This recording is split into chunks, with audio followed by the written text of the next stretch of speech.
할렐루야. 오늘 우리에게 주시는 하나님의 말씀은 고린도 후서 1장 1절부터 11절 말씀입니다.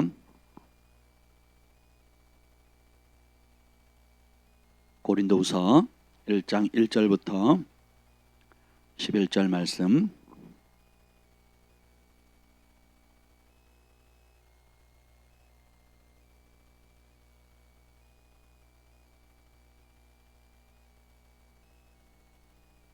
다 찾으셨습니까? 예, 고린도후서 1장 1절부터 11절 우리 한 절씩 교독하시겠습니다. 하나님의 뜻으로 말미암아 그리스도 예수의 사도된 바울과 형제 디모데는 고린도에 있는 하나님의 교회와 또 온 아가야에 있는 모든 성도에게 하나님 우리 아버지와 주 예수 그리스도로부터 은혜와 평강이 있기를 원하노라. 찬송하리로다. 그는 우리 주 예수 그리스도의 하나님이시요 자비의 아버지시요 모든 위로의 하나님이시며 우리의 모든 환난 중에서 우리를 위로하사 우리로 하여금 하나님께 받는 위로로서 모든 환난 중에 있는 자들을 능히 위로하게 하시는 이시로다. 그리스도의 고난이 우리에게 넘친 것 같이 우리가 받는 위로도 그리스도로 말미암아 넘치는도다. 우리가 환난 당하는 것도 너희가 위로와 구원을 받게 하려는 것이요 우리가 위로를 받는 것도 너희가 위로를 받게 하려는 것이니 이 위로가 너희 속에 역사하여 우리가 받는 것 같은 고난을 너희도 견디게 하느니라. 너희를 위한 우리의 소망이 견고함은 너희가 고난에 참여하는 자가 된 것 같이 위로에도 그럴 줄 알미라. 형제들아 우리가 아시아에서 당한 환난을 너희가 모르기를 원하지 아니하노니 힘에 겹도록 심한 고난을 당하여 살 소망까지 끊어지고 우리는 우리 자신이 사형 선고를 받은 줄 알았으니 이는 우리로 자기를 의지하지 말고 오직 죽은 자를 다시 살리시는 하나님만 의지하게 하려 하심이라. 그가 이같이 큰 사망에서 우리를 건지셨고 또 건지실 것이며 이후에도 건지시기를 그에게 바라노라. 다 같이요. 너희도 우리를 위하여 간구함으로 도우라. 이는 우리가 많은 사람의 기도로 얻은 은사로 말미암아 많은 사람이 우리를 위하여 감사하게 하려 함이라. 아멘. 성령 하나님 환영합니다. 오늘 이 밤에 우리를 사로잡아 주시옵소서. 우리가 사람의 음성이 아닌 주님의 음성 듣게 하여 주시옵소서. 우리가 인간적인 생각이 아닌 믿음의 생각과 하늘의 응답을 취하는 밤 되게 하여 주시옵소서. 여호와 영이 나를 통해 말씀하시며 그 말씀이 내 혀에 떠 있는 은혜가 이 밤에도 강력히 풀어지게 하여 주옵소서. 대전과 군대와 또 미국과 또 각 나라와 각 도시에서 또 이 시간 실시간으로 함께 예배드리는 모든 주의 백성들 위해 사모하는 심령들 위해 사람이 줄 수 없는 위로와 능력과 세임과 성령의 친밀함의 은혜를 부어 주옵소서. 예수님의 이름으로 기도합니다. 아멘. 오늘 이 밤에는 하나님의 위로라는 제목으로 여러분들에게 좀 말씀 나누려고 합니다. 제가 지금 2주째 고린도 후서를 계속 반복해서 읽고 있어요. 너무 좋습니다. 전에는 고린도 전서를 좋아했거든요. 왜 좋아할까요? 온갖 뭘 짧아서?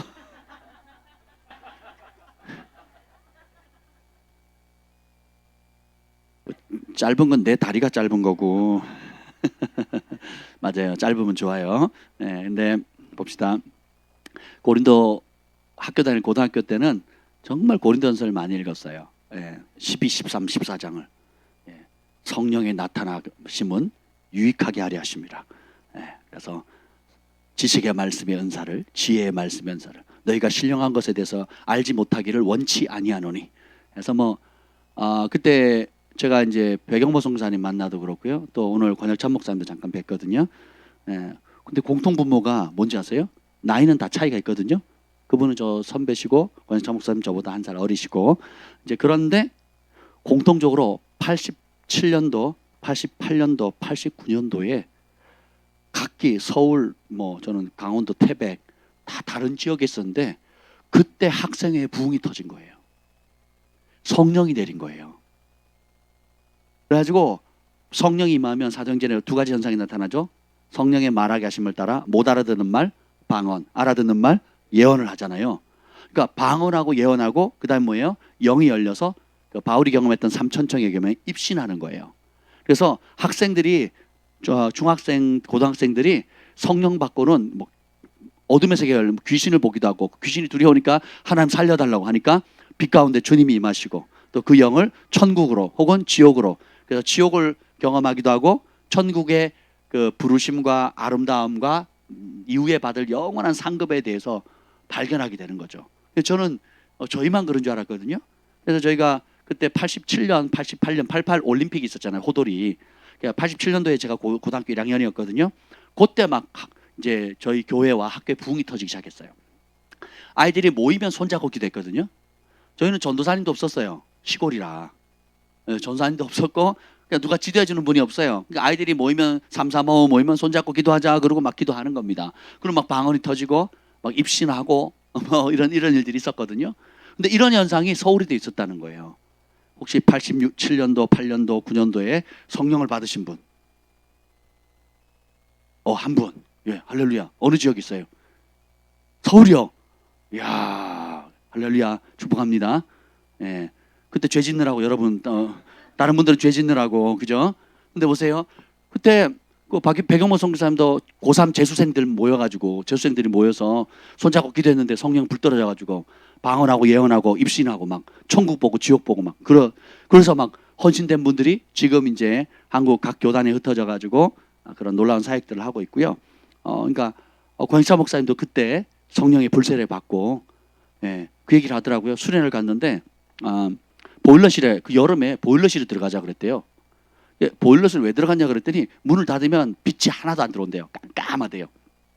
그래서 30명이 보일러실에 들어갔대요. 문을 닫으니까 아무것도 진짜 더듬을 정도로 아무것도 안 보였다는 거죠. 그래가지고 누가 인도했는지 몰랐는데 기도하자 그래가지고 기도를 했는데 성령이 임한 거예요. 그래가지고 그 안에는 어둠들이 나가고 막 귀신이 보이기 시작하니까 비명을 지르기 시작하는 거예요. 귀신이 나타나니까 그렇잖아요. 그러니까 다른 사람이 귀신이 나타나니까 너무 놀래가지고 막 소리를 지르니까 자기 기도 소리가 안 들리니까 자기 기도 소리 들려고 더 크게 질렀다는 거예요.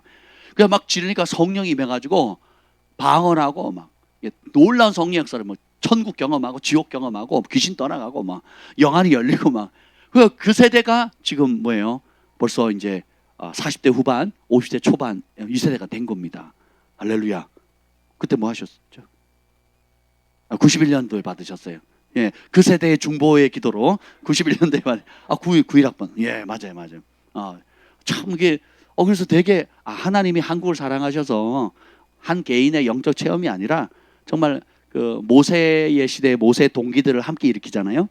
예수님 시대에 예수 부흥의 세대를 함께 일으켰던 것처럼 각 시대마다 하나님께서 그렇게 일으키시는구나 라는 걸 알게 되고 굉장히 위로를 받았습니다. 그래서 오늘 여러분들에게 좀 나누고 싶은 얘기가 하나님의 위로라는 거예요. 사람에게 위로받아도 힘이 되는데 하나님이 위로하시면 얼마나 힘이 되겠습니까? 그죠? 사람이 위로받으면 내가 정말 힘겹고 어려운데 사람이 누군가 가까이 와서 힘겹고 어려운데 내 곁에 아무도 없다. 이것도 참 힘겨움이에요. 그죠? 더 어렵죠.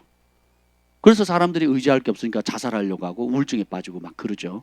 왜냐하면 내가 너무 힘든데 내 마음을 터놓거나 내 마음을 알아주거나 위로해 줄 사람이 없는 거죠. 그리고 어떻게 돼요? 예, 우울증에 빠지게 되는 거죠. 근데 그때 누군가 다가와서 들어주고 공감해주고 위로해 준다면 큰 힘이 되겠죠.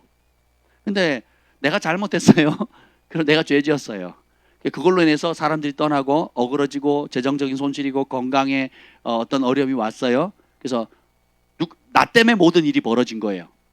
내가 알면서 내 그 중독에 해결하지 못하고 또 내 욕심과 혈기와 분노 때문에 해결을 못 해가지고 사고가 터진 거예요. 수습이 안 되는 거예요. 그랬더니 다 떠나가 버린 거죠. 네. 그래서 누군가 와서 또 위로를 해요. 그래도 힘내. 다시 일어나서 해. 한 번 더 실패를 거울 삼아서 한번 잘해봐라. 그래도 위로가 되겠죠. 그렇죠? 근데 하나님께서 주시는 위로는 그런 차원의 위로가 아니에요. 예수님이 마태복음 5장에 보면 산상수훈에 팔복을 얘기하잖아요. 심령이 가난한 자는 복이 있나니 천국이 저희 것이고 그다음 뭐예요? 그다음 번째가 애통하는 자는 복이 있나니 그죠? 애통하는 자가 복이 있나니 저희가 위로를 받는다 그랬죠. 그럼 그 위로는 그냥 다 잘 될 거야 이게 아니에요. 세상에 우리가 서로 간에 주는 위로는 정말 말 그대로 위로예요. 잘 될 거야. 잘 된다는 거예요? 안 된다는 거예요? 보장이 있어요, 없어요? 보장이 없어요.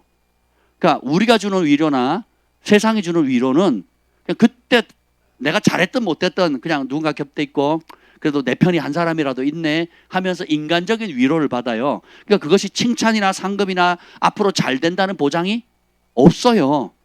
근데 하나님께서 오셔서 위로하시면 차원이 완전히 달라집니다. 그래서 하나님은 아무렇게나 위로하지 않으세요. 오늘 이 고린도 후서에 보면 바울이 2차 전도행 때 이제 마게도냐 지역 빌립보를 지나가지고 그리스 아테네까지 내려와서 그 밑에 고린도까지 와서 개척을 합니다. 예, 그리고 돌아가서 이제 3차 전도행 때 편지를 이렇게 써요. 근데 편지를 여러 차례 씁니다. 한 4번 정도 쓰는데 그 편지를 보내서 결과가 잘 되면 좋은데 여러분이 그 신약의 서신서를 읽을 때에 무슨 고린도 전서 후서 아니면 데살로니가 전서 후서 전후서가 있잖아요. 따라서 전서는 칭찬, 후서는 책망. 보통 이렇게 돼 있습니다.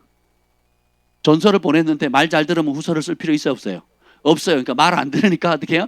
문제가 많이 생기니까 후서를 쓰는 거예요. 그래서 책망이 후서는 대부분 책망합니다. 근데 고린도 후서도 왜 썼다고요? 책망하는 거예요. 왜냐하면 전서를 쓰고 그 사이에도 편지를 여러 번 보냈는데 말을 고쳐요, 안 고쳐요?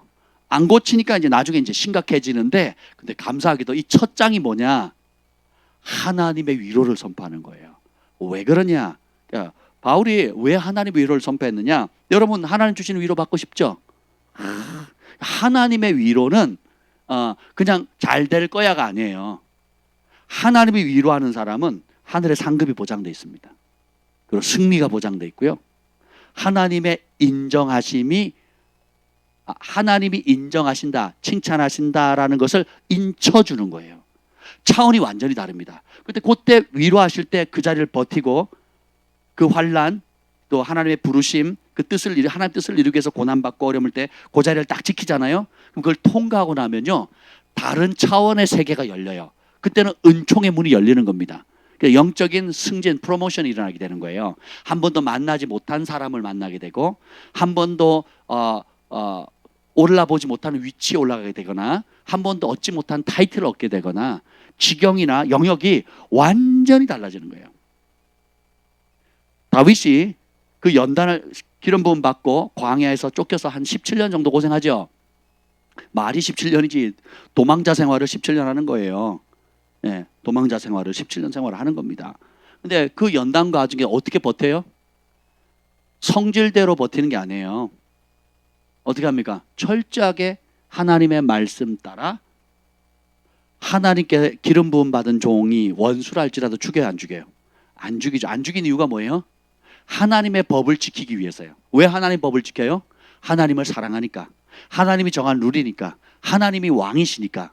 하나님의 법도대로 따라서 환난 중에 하나님의 법도대로 지키는 거 이럴 때 하늘의 위로가 오는 거예요. 오늘 이 본문에도 보면 우리가 하나님이 주시는 위로와 마귀가 우리가 죄짓고 잘못되고 있는데 와서 잘한다고 부추기능하고 완전히 틀려요. 하늘의 위로를 여러분 받고 싶죠? 예, 그 어마무시한 위로를 받을 수 있는 길이 7절에 나와 있습니다. 7절 한번 읽어볼게요. 7절 시작. 너희를 위한 우리의 소망이 견고함은 너희가 고난에 참여하는 자가 된 것 같이 위로에도 그러할 줄을 알미라. 자, 여기에 보면 바울과 디모데가 이 고린도 교회와 그 아가야에 있는 모든 성도들에게 아가야 지방에 고린도보다 더 넓은 곳이 아가야 지방이거든요. 거기 있는 성도들에게 이렇게 얘기를 합니다. 내가 너희를 생각하면 소망이 확실하다. 어떤 소망이 있냐? 너희가 하나님의 위로를 받을 거다. 그 근거가 뭐예요? 7절에 고난에 참여했기 때문이라는 거예요. 누구를 위한 고난? 자기와 자기 죄를 위한 고난이 아니에요.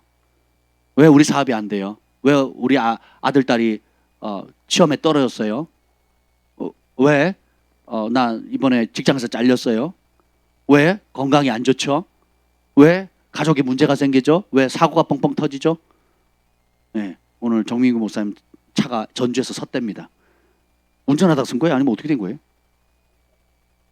죽을 뻔했겠네요. 5명 순교할 뻔했네요, 진짜. 예, 몇 킬로 달리다가 선 거예요? 100km 달리는데 서서히 쓴 거예요? 아니면 그냥 팍 꺼져버린 거예요? 서서히.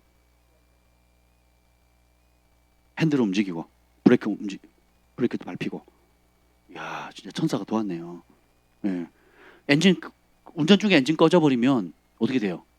핸들 안 먹거나 브레이크가 안 작동을 하면 다 죽는 겁니다, 그냥. 저도 이제 그 전에 대전에 집회 갔다가 올라올 때에 천안 삼거리 그거 다 와가지고 서울 천안 삼거리 아내랑 통화를 했어요. 통화를 하고 끊자마자 갑자기 쿡 하더니 핸들도 안 움직이고 브레이크도 안 먹고 연기 막 나기 시작하더니 그 차가 지 맘대로 가는 거예요. 그래서 제가 순간적으로 그래도 하나님이 나 죽기 전에 아내랑 통화하게 해주시는구나. 여러분 뭐 TV에 뉴스 나오는 그 보면 안타까운 사망 사고들 보잖아요. 그러면 아빠 이따가 나중에 봐요. 엄마 나중에 봐요. 그래 이따 보자 한 게 마지막 통화일지 몰랐다 그러거든요. 제가 딱 그 느낌이었어요. 딱 그때 뭐 저를 위해서 금식하고 있다고 그러면서 이제 잘 올라오라고 한 게 마지막 통화일 될 뻔했어요. 그래가지고 야 진짜 뭐 핸들 안 움직이고요. 브레이크 작동 안 해버리면 이거 뭐 죽은 목숨이죠. 오늘 5명의 순교자 날 뻔했는데 할렐루야. 평소에 그러니까 차 관리를 잘 하셔야 돼요. 예, 녹차만 드시지 마. 메밀차인가? 메밀차만 드시지 마시고 차 관리 잘 하셔야 돼요. 그래서 우리 인생에 우리가 예측하지 못하는 많은 일들이 있습니다. 참 뭐 나 가만히 있는데 뒤에 와서 들이받거나 저 김포인트 그랬잖아요. 좌회전 해가지고 신호가 있어서 딱 서 있는데 아주머니께서 오셔가지고 그냥 갖다 뒤에서 들이받았어요. 저는 차가 폭발하는 줄 알았어요. 아니 저는 서 있었거든요. 신호등 빨간 신호등인데 이 좌회전 해가지고 신호가 있으니까 딱 서 있었단 말이죠. 오른쪽은 아파트니까 아마 아파트들을 하시는 분 같아요. 아주머니께서 김 여사가 아니고 아마 박 여사였던 것 같아요. 좌회전 하자마자 그냥 들이받았어요 저를.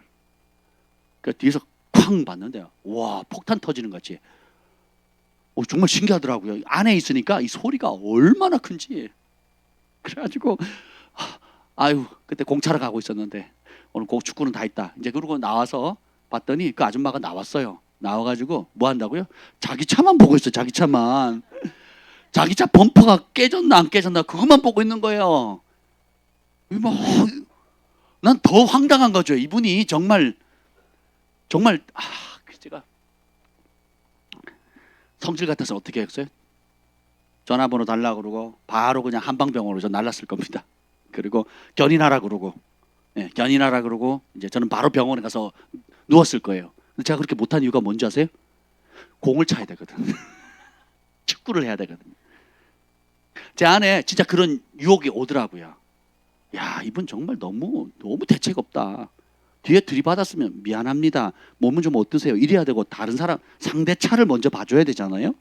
아무리 내 차가 아벨라라 우습게 보여도 아니 자기 차가 아무리 좋은 차라도 자기 차만 계속 보고 있는 거예요. 제가 오히려 달래줬다니까요. 사장님 어떻게 해요? 그래서 괜찮습니다. 제 아무 탈 없으니까요. 그냥 가세요. 전화번호도 안 받았어요. 일부러. 그리고 차량 넘버도 일부러 제가 안 받았어요. 받으면 전화할까 봐.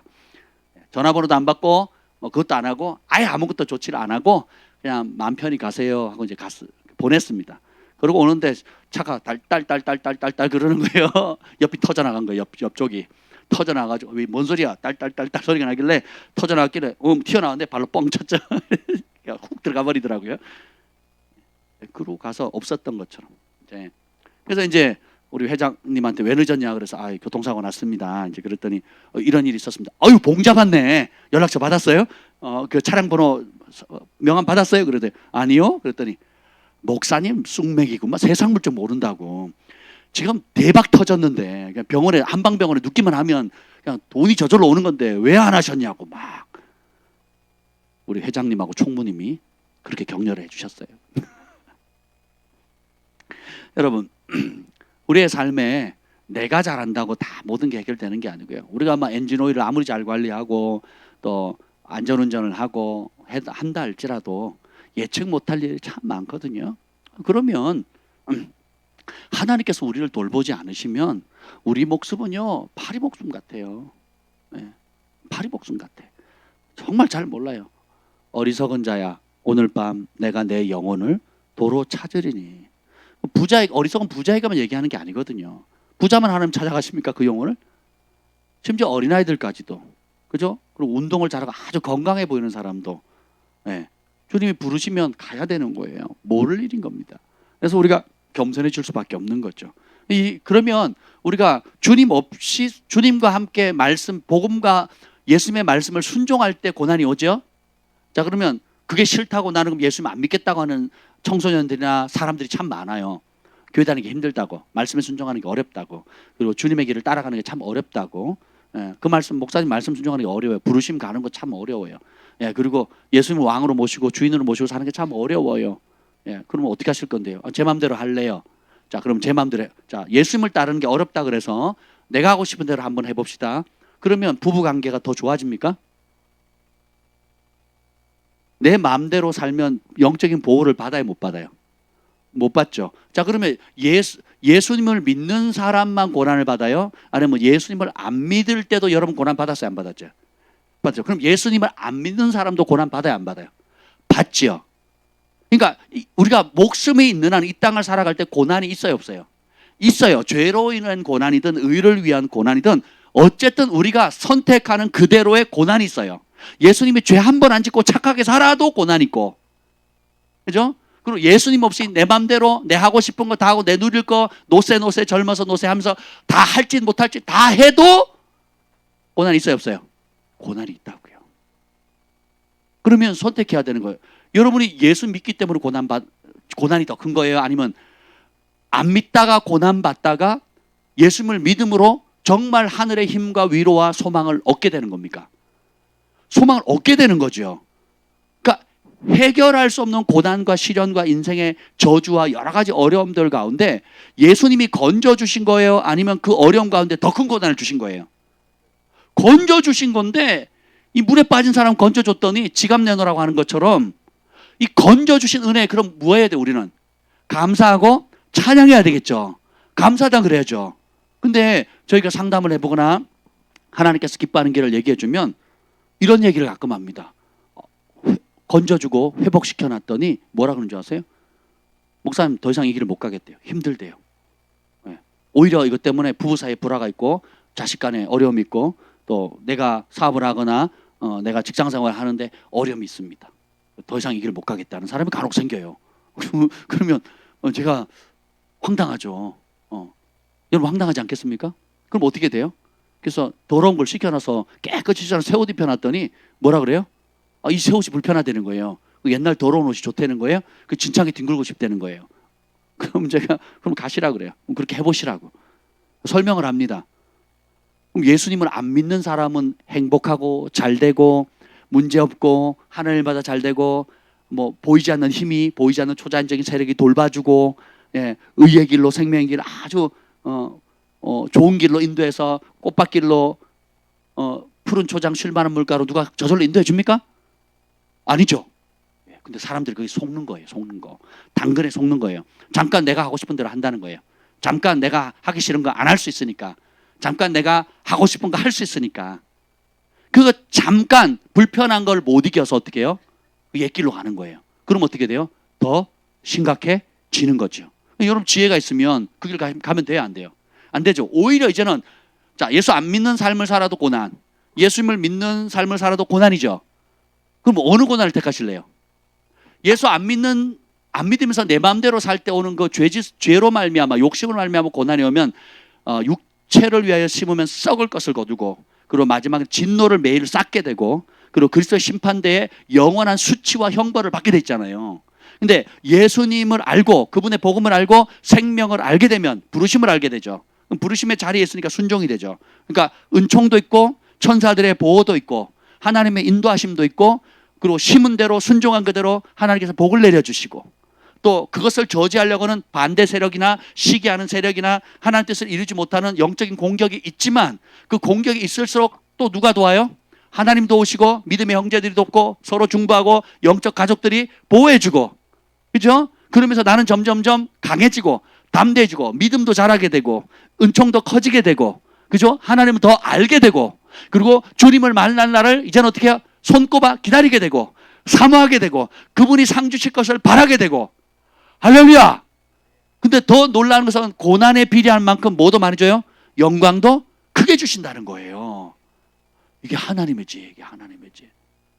근데 미꾸라지처럼 죽는 날까지 교회를 다니면서 쏙쏙쏙 피해가는 사람, 예, 몸으로 봉사하는 것도 싫어서 이제 고생하는 자리는 안 오는 사람, 또 그리고 예수님의 이름 때문에 이제 직장이나 사업할 때나 손해 보는 게 싫어서 감추는 사람, 그리고 뭔가 진리를 전해야 되고 분명한 색깔을 얘기해야 될 때 동성애가 죄다? 죄라고 얘기를 해야 되거든요. 얘기를 안 합니다. 왜냐하면 주변의 사람들이 그런 얘기를 싫어. 그러면 꼬장 부린다고 꼰대라고 놀리거든요. 의사들 세계들은 제가 무슨 그 상담 과정에 있다가 저희 같은 조에 있던 분이 의사세요. 의사. 근데 그분이 고백하더라고요.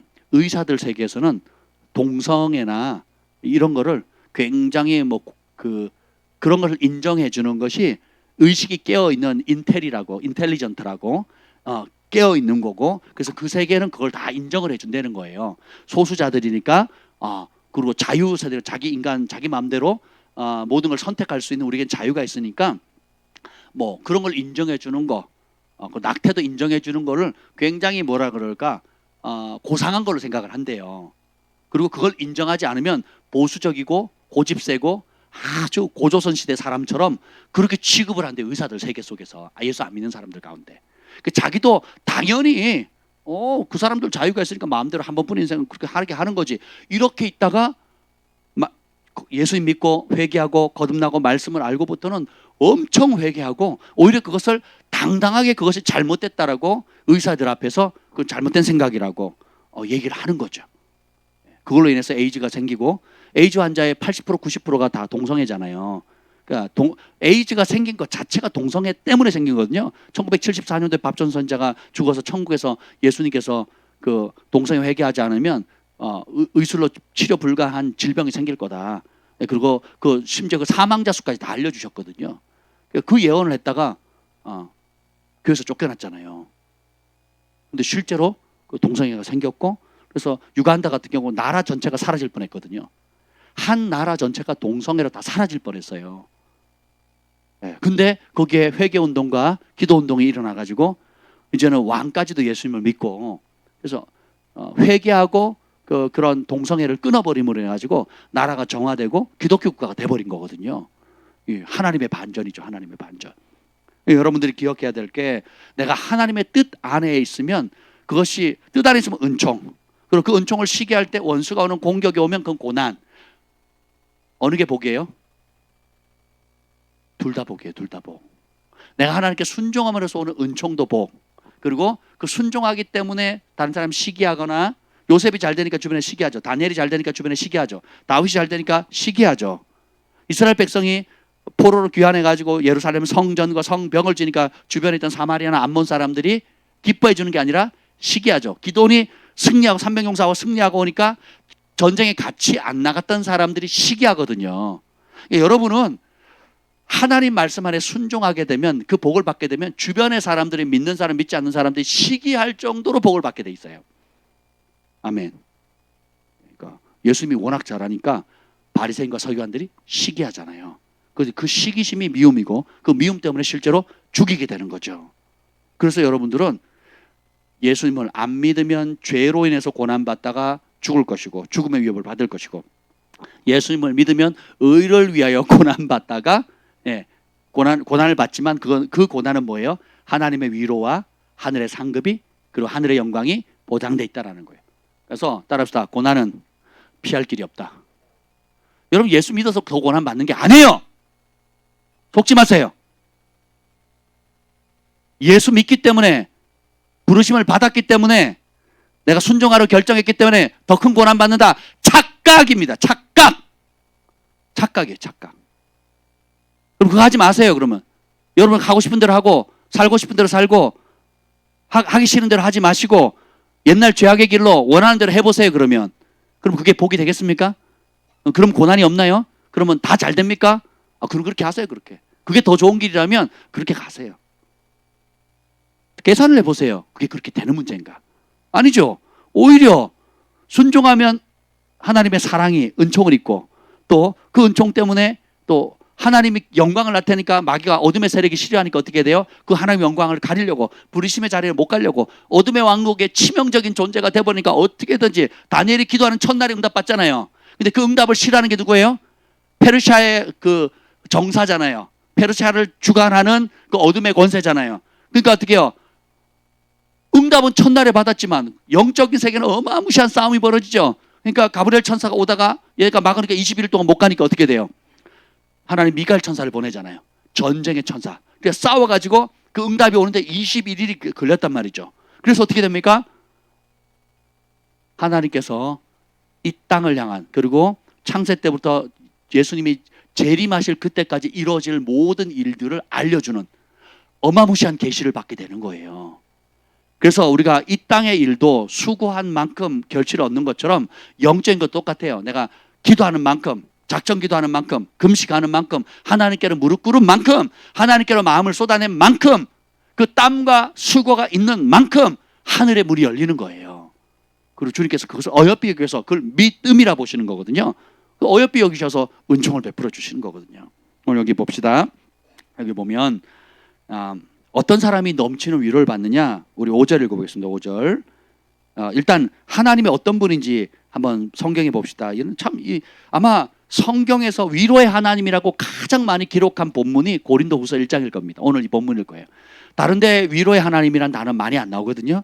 근데 이 고린도후서 1장 요 3절 4절 이 고린도 교회가 핍박을 많이 당했어요. 뭐 다른 지역도 많이 당했지만 근데 그때 주시는 말씀이에요. 3절 4절 시작. 찬송하리로다. 그는 우리 주 예수 그리스도의 하나님이시요 자비의 아버지시요 모든 위로의 하나님이시며 우리의 모든 환난 중에서 우리를 위로하사 우리로 하여금 하나님께 받는 위로로서 모든 환난 중에 있는 자들을 능히 위로하게 하시는 이시로다. 찬송하리로다. 우리말로 하면 할렐루야. 이걸로 시작하는 거야. 할렐루야. 하나님을 찬양해라. 왜요? 우리 주 예수 그리스도의 하나님이신 동시에 그분이 어떤 아버지세요?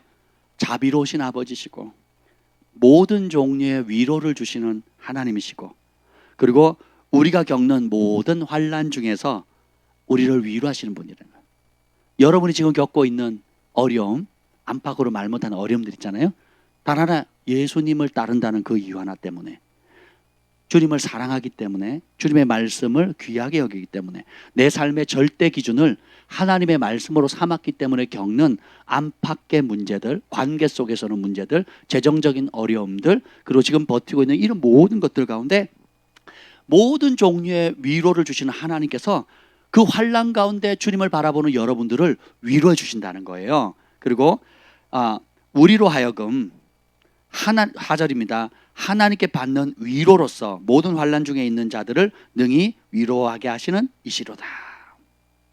여러분이 여기 보면 어떤 사람에게 하나님께서 위로를 주시냐면 첫 번째가 예수님을 왕으로 고백하기 때문에 받는 고난이에요.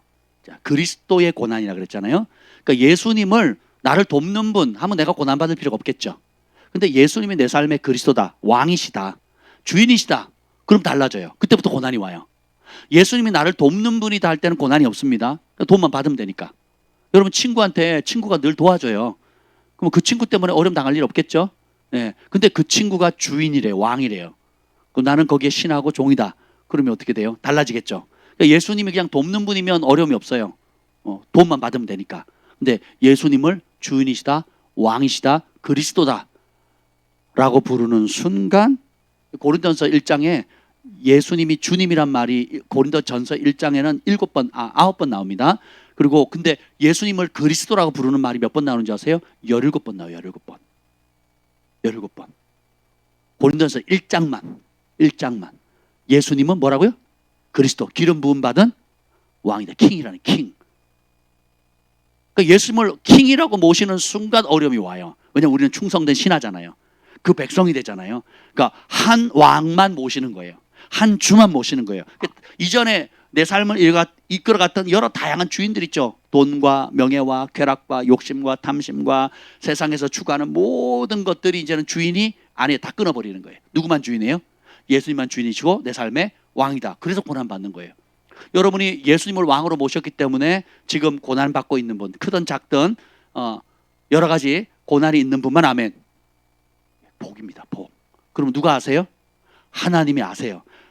따라서 나는 하나님께서 알아주시는 사람이다. 이걸 여러분 믿으셔야 돼요. 누구든지 하나님을 사랑하면 하나님이 그 사람을 알아준다 그랬죠. 하나님을 사랑하니까 그분을 왕으로 모시고 왕의 말씀에 순종하는 거예요. 안 사랑하면 순종해요, 안 해요? 예수님을 왕이라고 불러놓고 사랑하지 않고 내가 다른 걸 사랑하게 되면 그분의 말씀에 순종이 불가능하거든요. 그러니까 사랑하기 때문에 내가 고난을 받는 거예요. 사랑하기 때문에 타협하지 않는 겁니다. 사랑하기 때문에 주님이 말씀하시는 그것만 순종하는 거예요. 이게 복이에요. 이게 복. 예. 그래서 그런 사람에게 하나님께서 위로를 많이 주신다고 나와요. 5절에 읽어봅시다. 시작.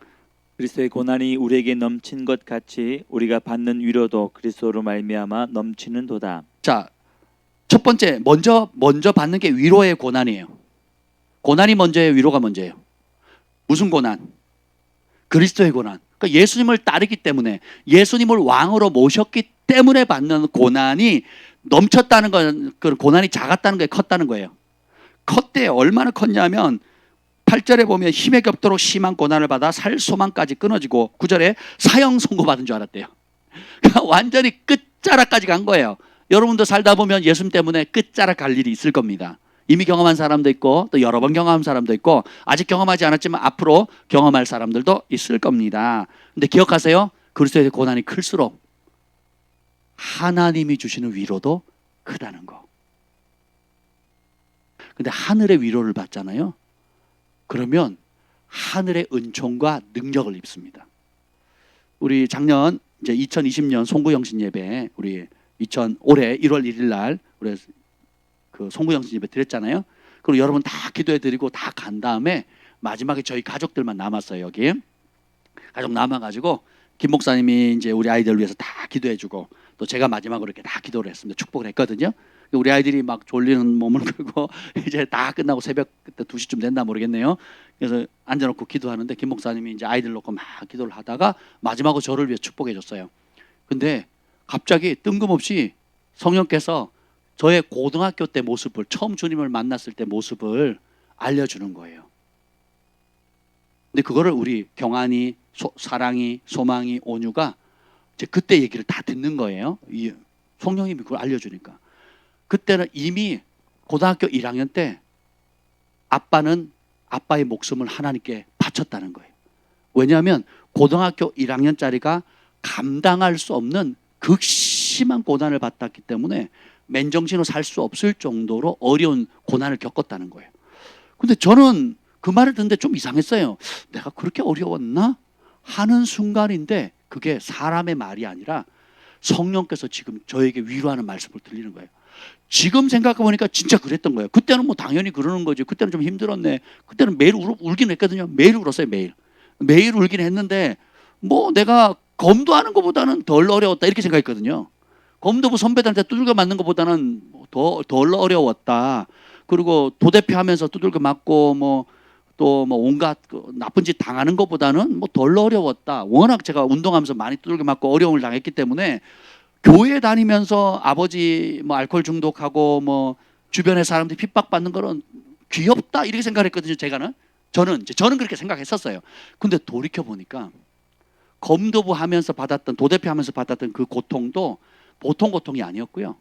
그리고 그 이후에 고등학교 1학년 때 예수님을 믿으면서 알코올 중독자 아버지 밑에서 핍박받고 집에서 쫓겨나고 잘 곳 없고 먹을 곳 없고 비 맞고 다니고 굶고 다니면서 그 와중에 금식하고 기도하고 전도하고 우리 수많은 영혼들을 주께로 인도하면서 했던 것들, 이런 모든 것들이 그때 아빠는 이미 목숨을 하나님께 바쳤습니다. 그러는데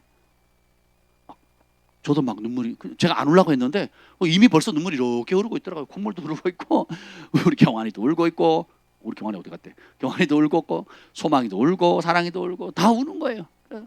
기도하는 김 목사님도 울고. 근데 막 그때 뭐라 그러냐면 이루 말할 수 없는 그 뭐라 할까, 하늘의 위로. 그리고 아이들이 얼마나 이해한지 모르겠지만 성령이 역사하니까 아빠가 어떤 대가를 지불하고 여기까지 왔는지에 대한 하나님의 위로가 있으니까 아이들이 그거를 귀하게 받는 거예요. 그리고 저도 맞아, 내가 한 게 아니야.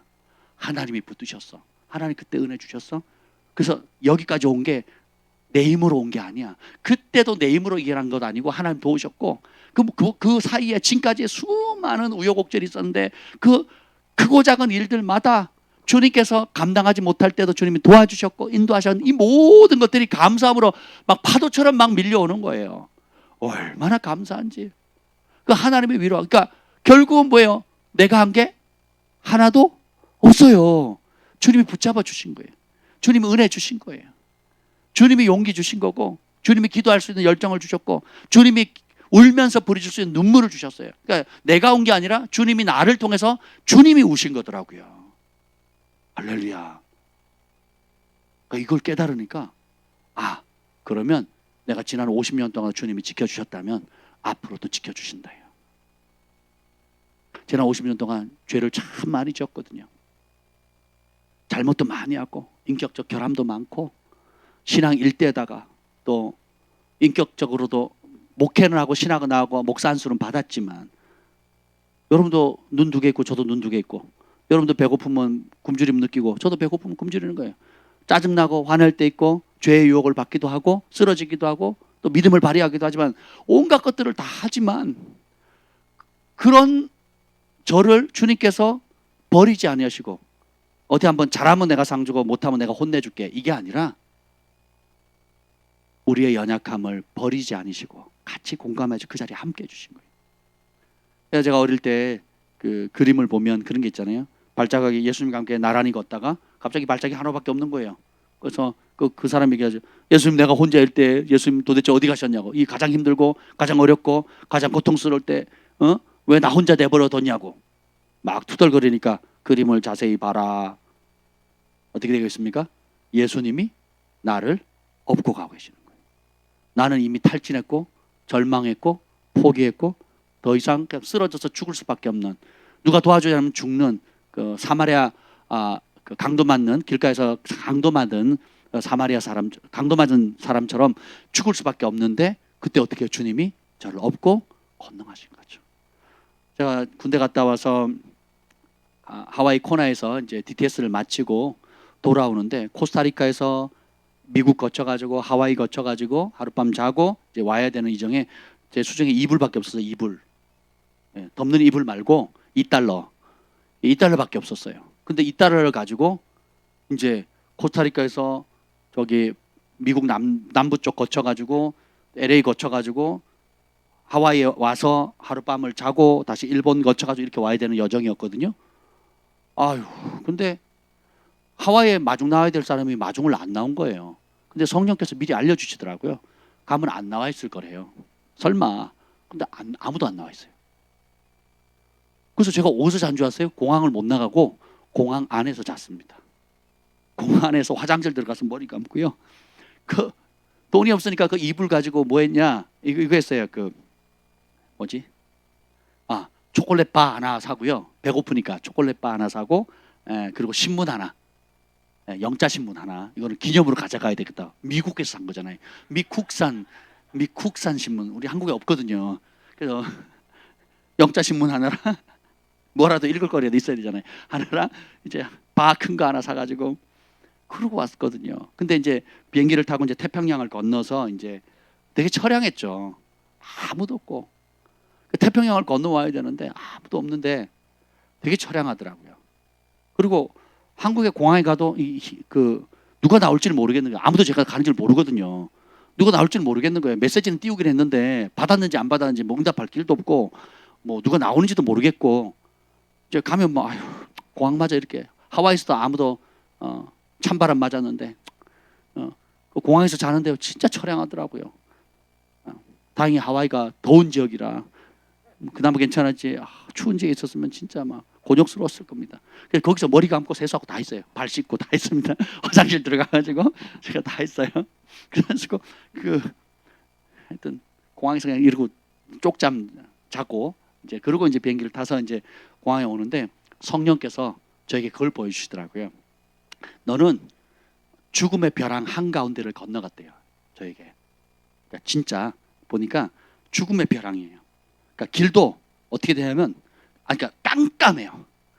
칠흑같이 깜깜한 곳에 그 오른쪽도 절벽, 왼쪽도 절벽, 떨어지면 죽는 그 와중에 그냥 사람 하나 지나갈 수 있는 길인데 꼬불꼬불한 길이에요.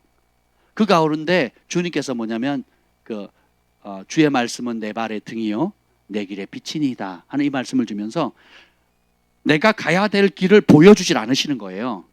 깜깜해요.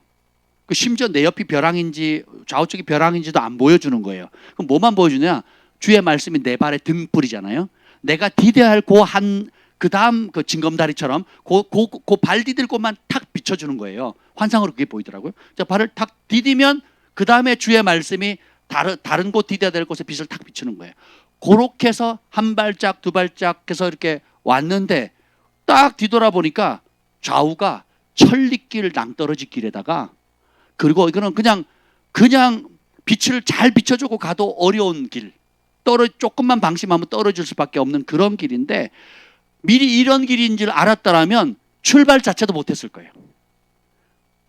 내가 가야 할 길, 내가 주님을 따라야 할 길, 주께서 내게 예비하신 길, 훈련하고 연단하는 길이 바로 그런 길이었다고 미리 알았더라면 못 갔을 겁니다. 질려가지고, 겁먹어가지고. 그래서 주님이 지혜롭게 어떻게 하셨다고요?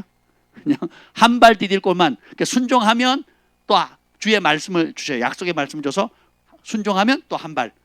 그렇게 해서 한 발, 두 발 이렇게 해서 5년, 10년, 20년 이렇게 쭉 온 겁니다. 뒤돌아보니까 내가 한 게 아니고 누가 하신 거예요?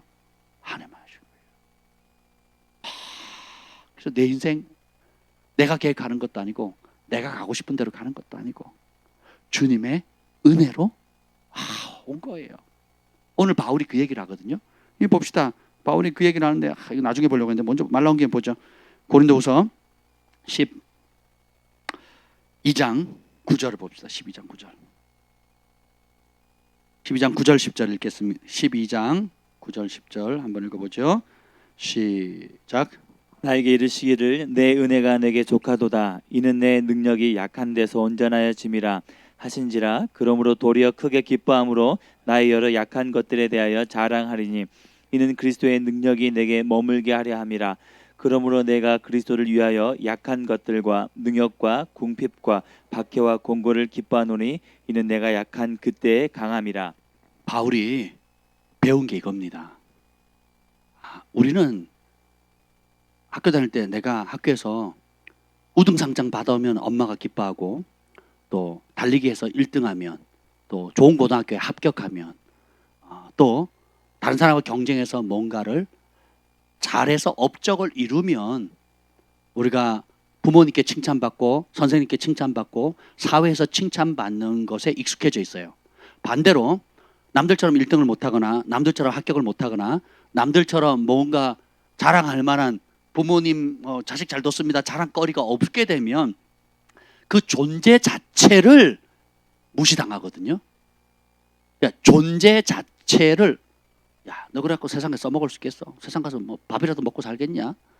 존재 자체를 짓밟아 버리거든요. 그게 너무 오랫동안 몸에 배어 있는 거예요. 근데 하나님은 거꾸로예요. 오히려 사형 선고받고 능욕과 핍박과 공고와 환난과 온갖 것들 가운데 또 몸에 가시까지 있잖아요. 가시까지 있으니까 3번 구하거든요. 이 어려움 좀 없애달라고. 그때 주님이 뭐라 그래요? 내 은혜가 내게 족하다. 그 이유가 뭐래요? 이는 하면 중요해요. 별표에 별표. 이는 하면 because. 왜냐하면 내 능력이 여기 내 능력은 누구 능력이에요? 나의 능력이 하나님의 능력이에요. 하나님의 능력이에요. 하나님의 능력. 하나님 지금 말씀하시잖아요. 나에게 이르시기를 나의 은혜가 너에게 족하다. 이는 나의 능력, 하나님의 능력이 약한 데서 온전해진다는 거예요. 아무것도 없이 가난한 사람에게 하나님이 부욕해 하시는 거예요. 불치병으로 의사도 못 고치는데 주님이 고쳐버리시는 거예요. 배운 거 하나 없는 요셉을 총리로 세워버리는 거예요.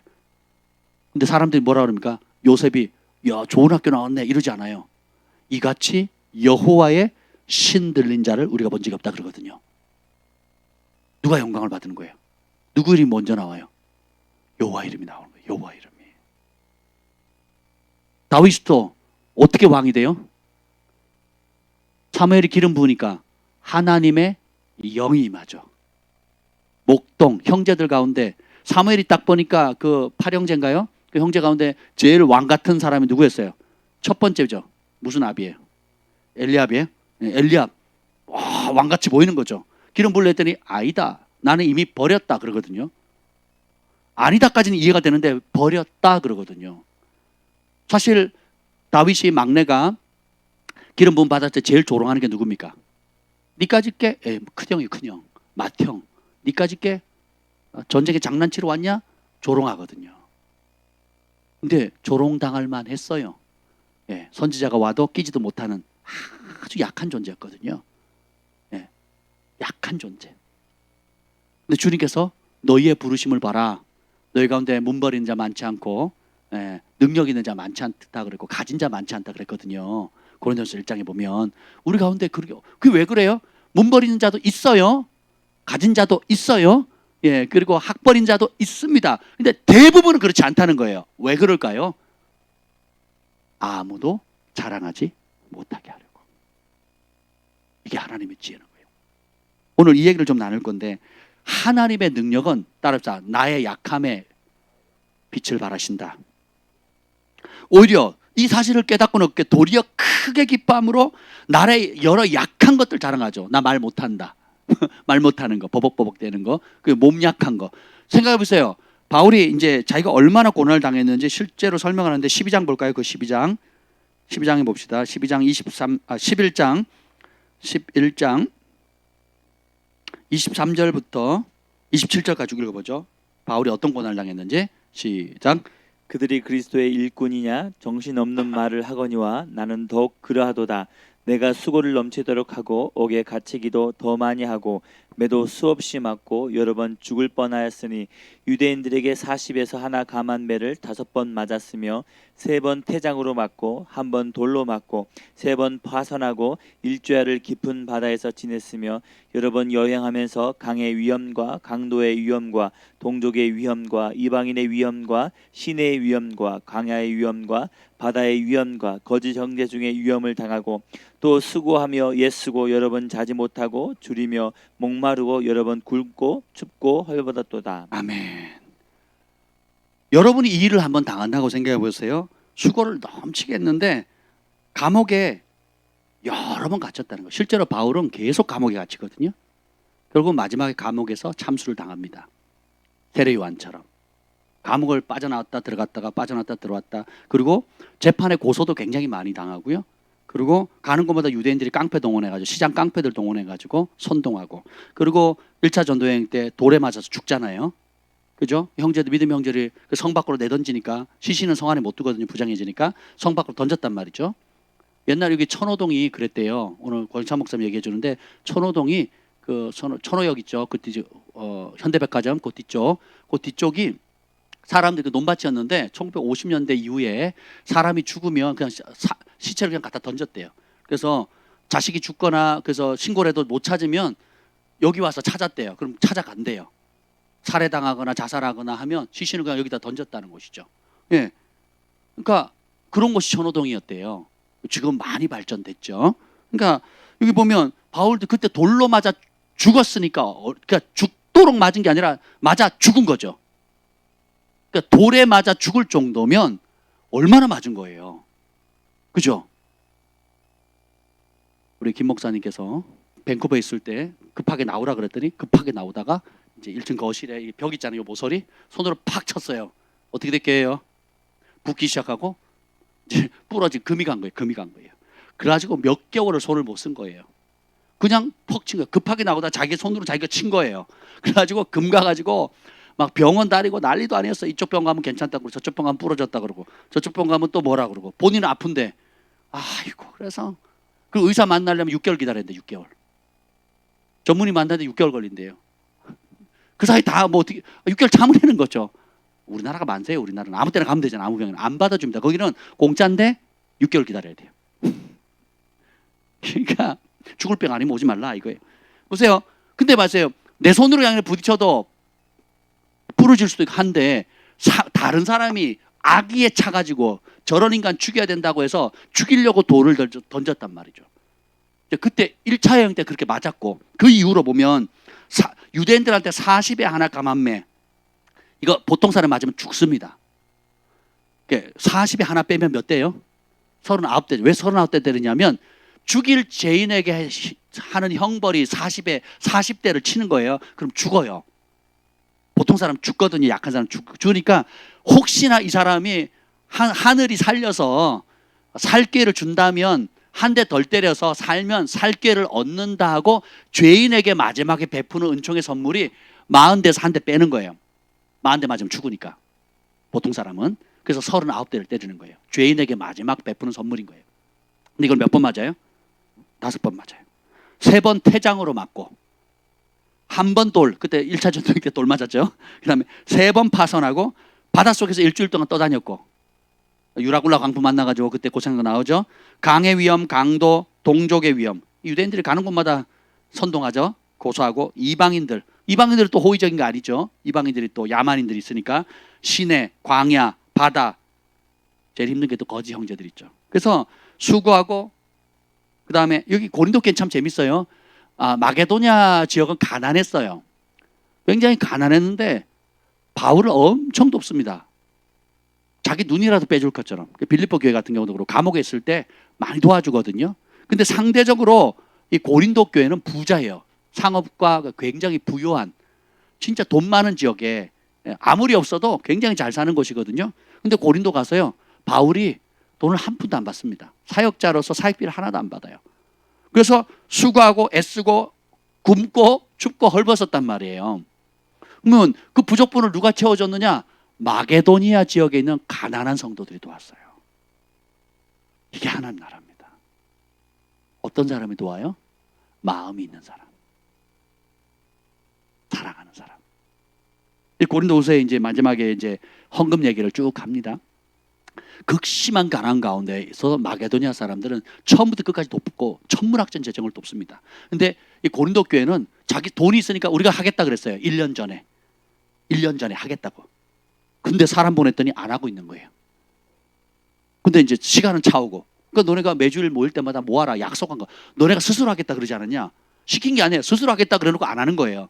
스스로 하겠다는 거 매주 모아라 한꺼번에 하지 말고. 왜냐하면 이제 약속할 시간에 가면 마게도니아 성도들도 같이 갈 건데 마게도니아 성도들이 그 가난한 사람들이 그 가난한 가운데서 거액의 돈을 모아가지고 예루살렘 성도들을 가난한 사람 도우려고 와서 고린도 거쳐가지고 고린도에 있는 선교헌금을 받아가지고 구제헌금을 받아가서 예루살렘을 가려고 하는데 마게도니아 그 가난한 사람들이 왔는데 너네가 준비가 안 됐다 그러면 내가 소개한 내가 얼마나 쪽팔리냐.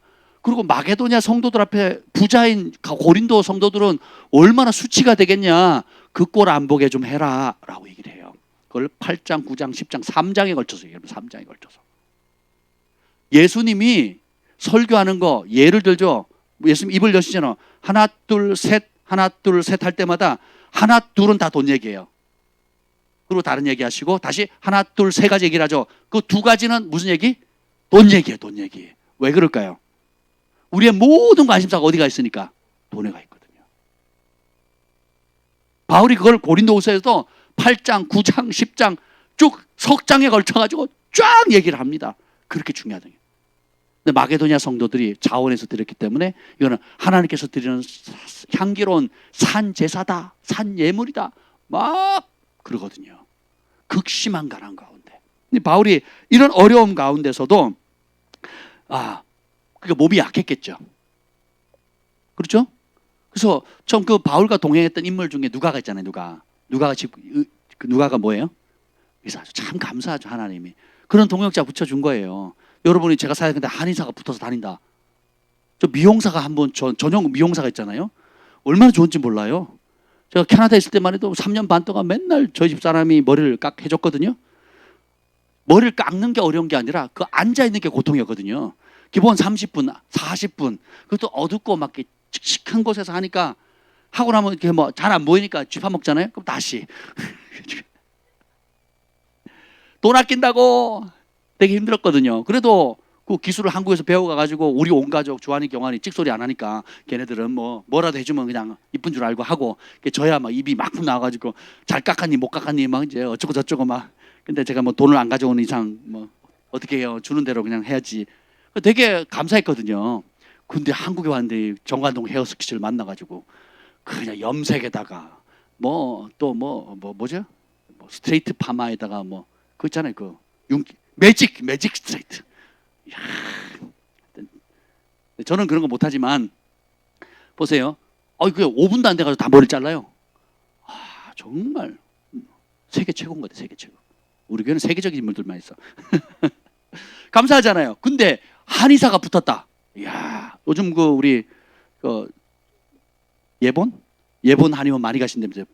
벌써 10명 이상 등록됐다고. 고정찬 목사님도 지금 부부 가가지고 제가 소개해가지고 가서 확 사모님이요 너무 몸이 좋아진 거예요. 고정찬 목사님 사모님이 빨간불 들어왔대요. 죽을 뻔했대요. 그대로 내두면 죽는다 그랬대요. 근데 사모님 벌써 손 뭐 뼈 마디 관절 어깨 다 팠는데 그냥 한 주 만에 다 나버렸대요. 그러니까 좀 부드러워지고 어깨도 펴지고, 네, 너무 좋아졌다는 거죠. 그 권희찬 목사님 그 체질이 나왔는데 뭐가 나온 줄 아세요? 금양인 줄 알았죠. 저도 그렇게 생각했거든요. 목양이래 목양. 확실히 목회자들은 목양적이. 저도 목양이거든요. 그래서 소고기만 잘 먹으면 된답니다. 뿌리 음식과 소고기를 많이 먹으면 된답니다. 제가 예우랑 삼계탕을 잘 못 먹. 돼지고기는 삼각형이에요. 가끔 먹어야 됩니다. 그래서 어떡하면서 저보고 그러시더라고요. 일주일만 소고기 묵국 드셔요. 그러면 그 기침 나을 겁니다. 그러더라고요. 일주일만 드시래요. 소고기에다가 무만 넣고 끓여 드시래요. 그러면 나을 거래요. 그리고 침 같지도 않은 침을 넣고, 전에 막 대침 이런 거 맞았는데 투두둑 몇 개 그냥 침이 지나간, 고양이가 그냥 사뿐히 지나간 듯한 침을 맞고는 일주일 만에 나았잖아요. 벌써 몇십 년 된 그 기침이잖아요. 그래서 정말 너무 당차게 얘기하시더라고요. 그분이 저랑 연배도 비슷해 보이던데, 원장님이 너무 당차게 얘기하는 거예요. 일주일만 드시면 나아요. 그러시더라고요. 목사님 제가 고쳐드릴게요. 이야, 되게 기분 나쁘더라고요. 목사님 기도해 주세요. 이래야 되는데, 목사님 제가 고쳐드릴게요. 걱정하지 마세요. 갈 때마다 그러는 거, 갈 때마다.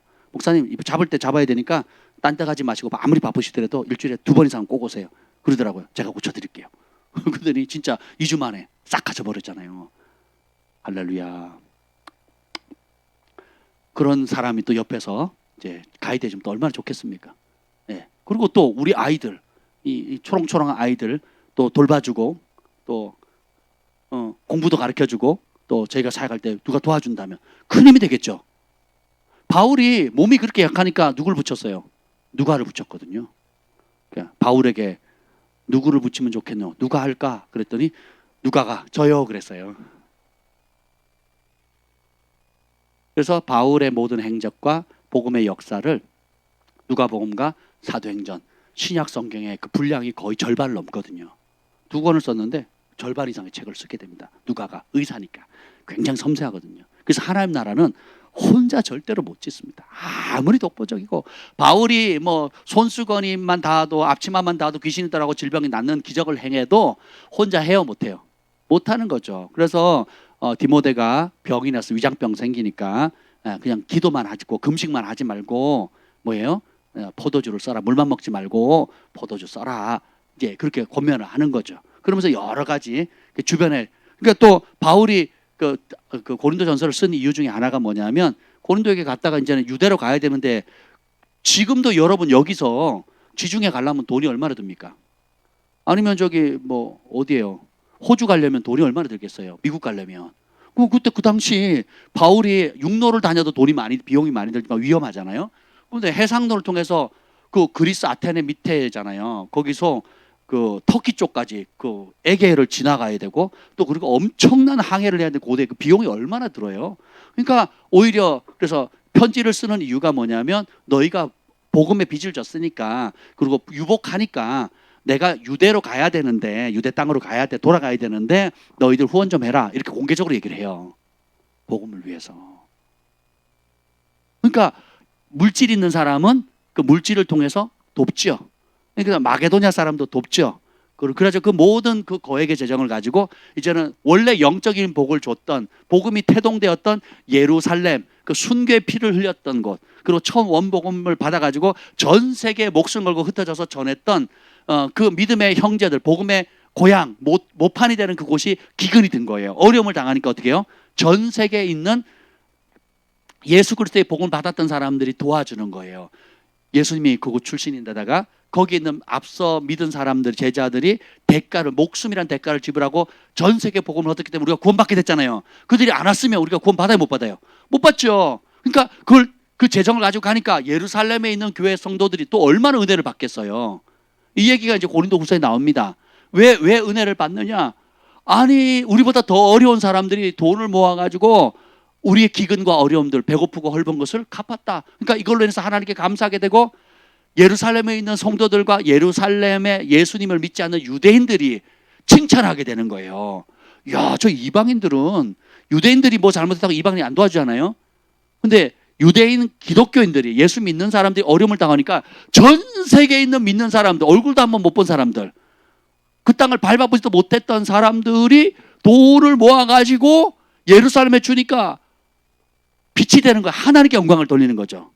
여러분이 필리핀 가지도 않고 인도에 가지도 않았잖아요. 여기 인도 가신 분, 우리 정 목사님 한 분밖에 없죠. 정 목사님과 저밖에 없어요. 인도에 가시는 분은. 그죠? 인도는 하나님의 인도함이 있어야 간다고 그랬잖아요. 저희 인도함을 받아서 인도에 갔단 말이죠. 인도에 간 사람이 아무도 없습니다. 근데 저희가 복음에 비쳤기 때문에, 하나님 사랑 알기 때문에 여러분들이 헌금한 헌금과 우리가 선교 헌금을 모아가지고 인도에다가 계속 돈을 보냈거든요. 적지 않게 보냈습니다. 제가 얼마 보냈는지 계산도 안 하지만 적지 않게 보냈어요. 계속 보내니까 거기 고아원이 살게 되고, 또 거기에 코로나로 어려움 겪는 사람들, 또 여러 사역자들, 많은 아름다운 열매들을 맺고 있거든요. 얼굴 한번 보죠. 그러니까 그 사람들이 얼마나 행복해하는지 몰라요. 뿐만 아니라 백영모 성장님이 시간이 없어서 간증을 못했지만 저희 교회가 필리핀에서 유명해진 거예요. 왜 그러냐? 이 어려운 때 계속 돕잖아요. 물자 보냈죠. 예, 그리고 그 백영모 성사님 도왔던 그 미국 변호사님 부부와, 또 그리고 필리핀에 아주 그 뛰어난 믿는 분이 있어요. 아주 그러니까 하여튼 그 두 부부가 저희 부부를 그렇게 보고 싶어 한다는 거예요. 우리 교회 얘기를 하도 들어가지고. 이 어려운 때에 어떻게 도왔고 어떻게 중보했고 했기 때문에 이제 코로나 말이면 한국에 올 건데, 한국에 오면 반드시 만나게 해주겠다고, 만나고 싶다고. 그래서 뭐 메신저로 연락하는 한 부부도 있고요. 네. 그리고 아직 만나지, 법적으로 도와줬던 그 변호사 부부 있잖아요. 그러니까 저희를 엄청 보고 싶어 한대요. 그래서 한국에 오시면 만나시겠다고, 꼭 좀 만나달라고. 그런다는 거죠. 이름도 몰라, 뭐도 몰라, 이렇게 노래 있잖아요. 그 모르세요? 트로트? 성도 몰라. 모르는데 예수님을 믿는 거 하나 때문에 하나가 돼서 조건 없이 주고 아낌없이 사랑하는 거죠. 이게 복음의 능력입니다. 할렐루야.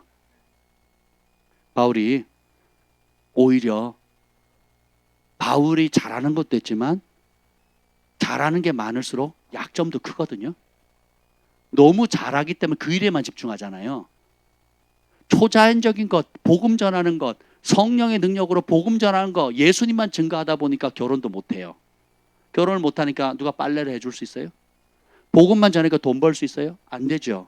그리고 다닐 곳은 많고 해야 할 일은 자기 건강 못 챙기죠. 건강 못 챙기니까 누가라는 의사를 붙이고, 돈이 없으니까 누굴 붙여요? 가난한 성도를 붙이는 거예요. 가난한 성도들.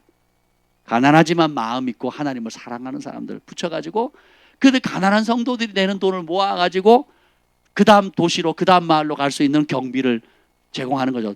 떨어지면 굶는 거예요. 떨어지면 굶고 헐벗고 잘 것 없으면 아무데나 누워서 자고. 그러면 또 거기서도 복음을 받아들인 또 루디아 같은 사람, 자주장사 같은 사람, 안식일날 그냥 기도하러 가다가 얼떨결에 그냥 만났는데 예수님을 믿게 되고, 나를 믿는 사람 생기면 우리 집에 들어와서 거하라고 하면서 숙박과 식사를 다 제공하잖아요. 그리고 복음을 전할 수 있는 거예요. 그러니까 혼자 한다 못한다? 그래서 각기 다양한 역할대로 여러분들이 할 수 있는 재능과 은사를 하나님께 주신 거죠. 그래서 뭐예요? 이 예수 그리스도의 복음이 땅끝까지 증거되도록 여러분이 주신 은사와 분복과 능력을 가지고 한 복음과 함께 고난을 받으라는 거예요. 그래서 바울이 여기 아주 중요한 말을 하는데요. 제가 적어놨어요. 7장 3절 봅시다. 7장 3절. 7장 2절 3절이요. 7장 2절 3절. 고린도후서 7장 2절 3절 시작. 마음으로 우리를 영접하라. 우리는 아무에게도 불의를 행하지 않고 아무에게도 해롭게 하지 않고 아무에게서도 속여 빼앗은 일이 없노라. 내가 이 말을 하는 것은 너희를 정죄하려고 하는 것이 아니라 내가 이전에 말하였거니와 너희가 우리 마음에 있어 함께 죽고 함께 살고자 함이라. 바울이 참 대단한 사람이에요. 이게 보면 그 부유한 동네 가서는 자기가 도움을 요청 안 하고요. 몸소 일을 합니다. 예. 근데 못된 사람들이 와가지고 바울은 사도가 아니다. 바울은 니네 돈만 빼먹는 나쁜 인간이다라고 이간질을 하죠. 그러니까 바울이 그렇게 하지 마라. 우리는 부모가 자식을 위해서 돈을 벌지 자식이 돈 벌어서 어릴 때 돈을 벌어서 부모님을 공양하는 게 아니다 하면서 나는 너희의 재물을 원하는 것이 아니라 나는 너희를 원한다 그러거든요. 그러면서 아주 멋진 말을 합니다. 아무에게도 불의한 적 없고 해롭게 한 적도 없고 속여 빼앗은 일도 없다 하면서 3절에 보면 중반절에 보면 내가 이전에 말하였거나 너희가 우리 마음에 있어 따라합시다. 함께 죽고 함께 살게 하고자 가족이 됐다는 거예요. 내 영적으로 나왔다는 거예요. 같이 죽고 같이 살자 이거예요. 참 놀랍지 않습니까? 같이 죽고 같이 살자. 함께 죽고 함께 살자. 이게 진짜 영적인 아비인 것 같아요. 진짜 아버지는 자식 키워가지고 뭐 덕을 좀 봐야지가 아니죠. 복음과 함께 살고 복음과 함께 죽고 예수와 함께 살고 예수와 함께 죽고 그리스도와 함께 고난받자는 거. 다시 1장으로 돌아옵니다. 1장으로 돌아오면 두 번째 하나님께서 위로해 주시는 분은 누구냐? 6절이에요. 1장 6절 시작. 우리가 환난 당하는 것도 너희가 위로와 구원을 받게 하려는 것이요 우리가 위로를 받는 것도 너희가 위로를 받게 하려는 것이니 이 위로가 너희 속에 역사하여 우리가 받는 것 같은 고난을 너희도 견디게 하느니라. 자 보면 이 바울과 디모데가 환난 당하는 이유가 뭐래요? 너희가 위로와 무엇을 받게? 구원을 받게 하는 거거든요. 사실 우리가 하는 모든 수고 또 하나님께서 우리에게 주시는 크고 작은 모든 분복과 은사와 재능들은 뭐 하라고 주신 거예요? 구원하라는 거예요. 그래서 전임 사역을 하는 사람이 있고 각기 삶의 터전에서 자기가 만나는 사람에게 이 먼저 받은 복음을 전해서 어떻게 하라고요? 구원하라고. 여러분이 예수님을 진짜로 만나면 제일 먼저 나타나는 현상이 있어요. 내가 회개하고 성령 받고 체험을 하죠. 진짜 예수님을 왕으로 모시면 제일 먼저 나타나는 반응이 뭔지 아세요? 전도하는 겁니다. 시켜서 하지 않아요. 저도 학교 다닐 때 성령 받고 제일 먼저 한 게 뭐냐면 제 친구랑 토요일마다 금식했어요. 토요일 점심마다 금식하고 교회 가가지고 장로교회 가가지고 금식하면서 학교를 위해서 선생님에서 교장 선생님에서 우리 반 아이들 놓고 이름 불러가면서 기도했어요. 1시간, 2시간, 3시간 이렇게 기도했거든요. 오전 수업 끝나면 가가지고 그 교회 가가지고 교회 기도실에 들어가서 둘이서 손잡고 걔는 이제 장로교회 회장이고 저는 감리교회 회장이었거든요. 그러니까 둘이서 우리 같은 반이었으니까 가가지고 우리 반 아이들 그리고 우리 선생님 그리고 학교 교장 선생님 여러 선생님들 그리고 각자 교회를 위해서 금식하면서 그렇게 구하게 되더라고요. 그리고 우리 반 아이들 제가 편지 많이 썼습니다. 전도 편지. 편지 많이 썼어요. 진짜 편지 많이 썼습니다. 제가 일일이 만나고 뭐 얘기할 시간이 없으니까 내가 만난 예수님 또 그 아이들 한 사람 어려운 형편 따라서 위로하는 말, 격려하는 말, 칭찬하는 말 해서 편지를 썼거든요. 누가 시켜서 한 게 아니에요. 저 전도할 줄 모르니까 말을 못하니까 지금이야 뭐 마이크 잡으면 안 넣죠. 그때는 앞에 나오면 필름 끊기고 막 쓰러지고 막 그랬다니까요. 안 믿는 분위기인데 진짜 그랬어요. 믿어주세요. 진짜 이렇게 바뀐 거죠. 그러니까 말을 못하니까 편지를 쓴 거예요. 편지를 써서 전도하고 그리고 기도했죠. 그래서 여러분들이 그 첫사랑 가운데 있으면 끝까지 놓치지 맞는 게 뭐예요? 영혼 구원이에요. 영혼 구원. 그 영혼 구원하면 잘 받아들여요? 우리 주원이네 가족 구원하는데 저 김포에 사는 한 집사님이 10년을 공을 들였거든요. 밥사 먹이고 상담해주고 교회를 향해 던지는 온갖 욕들을 그분들이 다 배불리 드셨거든요. 엄청 배불리 드셨거든요. 그리고 결정적으로 계속 중보해주고 그리고 저희 교회에서 그 김포에 있는 그 두 분 집사님이 기도 받으려고 신청해가지고 몇 달을 기다렸죠. 2달인가 석 달 기다려가 자기 차례가 왔는데 갑자기 우리가 기도 받는 것보다는 우리 주원이 엄마 아빠가 받는 게 좋겠다 해서 양보를 한 거예요. 그래서 그때 기도 받고 충격을 받은 거죠. 기도 받고 인생의 전환점이 온 거예요. 두 사람이 바뀌니까 우리 엄마가 달랐어요, 우리 아빠가 달렸어요. 주원이가 오게 되고, 주원이가 오게 되니까 오빠만 집에 있으니까 민망하잖아요. 그래서 오빠도 교회로 오게 되고, 그리고 이제 할머니도, 그죠? 할아버지도 돌아오게 되고, 그리고 이모들도 돌아오게 되고, 지금도 동생 또 주변에 아직 거듭나지 않은 가족들, 가까운 사람들부터 전도하려고 불이 붙어 있잖아요. 그러니까 그 전도하려면 곱게 따라옵니까? 이분이 그 두 분 집사님에게 10년을 욕을 했거든요. 교역을 하고 온갖 뭐라 그럴까, 그 마음에 있는 얘기 없는 얘기를 막 다 쏟아내는데 그 10년 동안 그 김포에 있는 그 두 분 집사님은 그걸 다 받아주셨거든요. 쉽지 않습니다.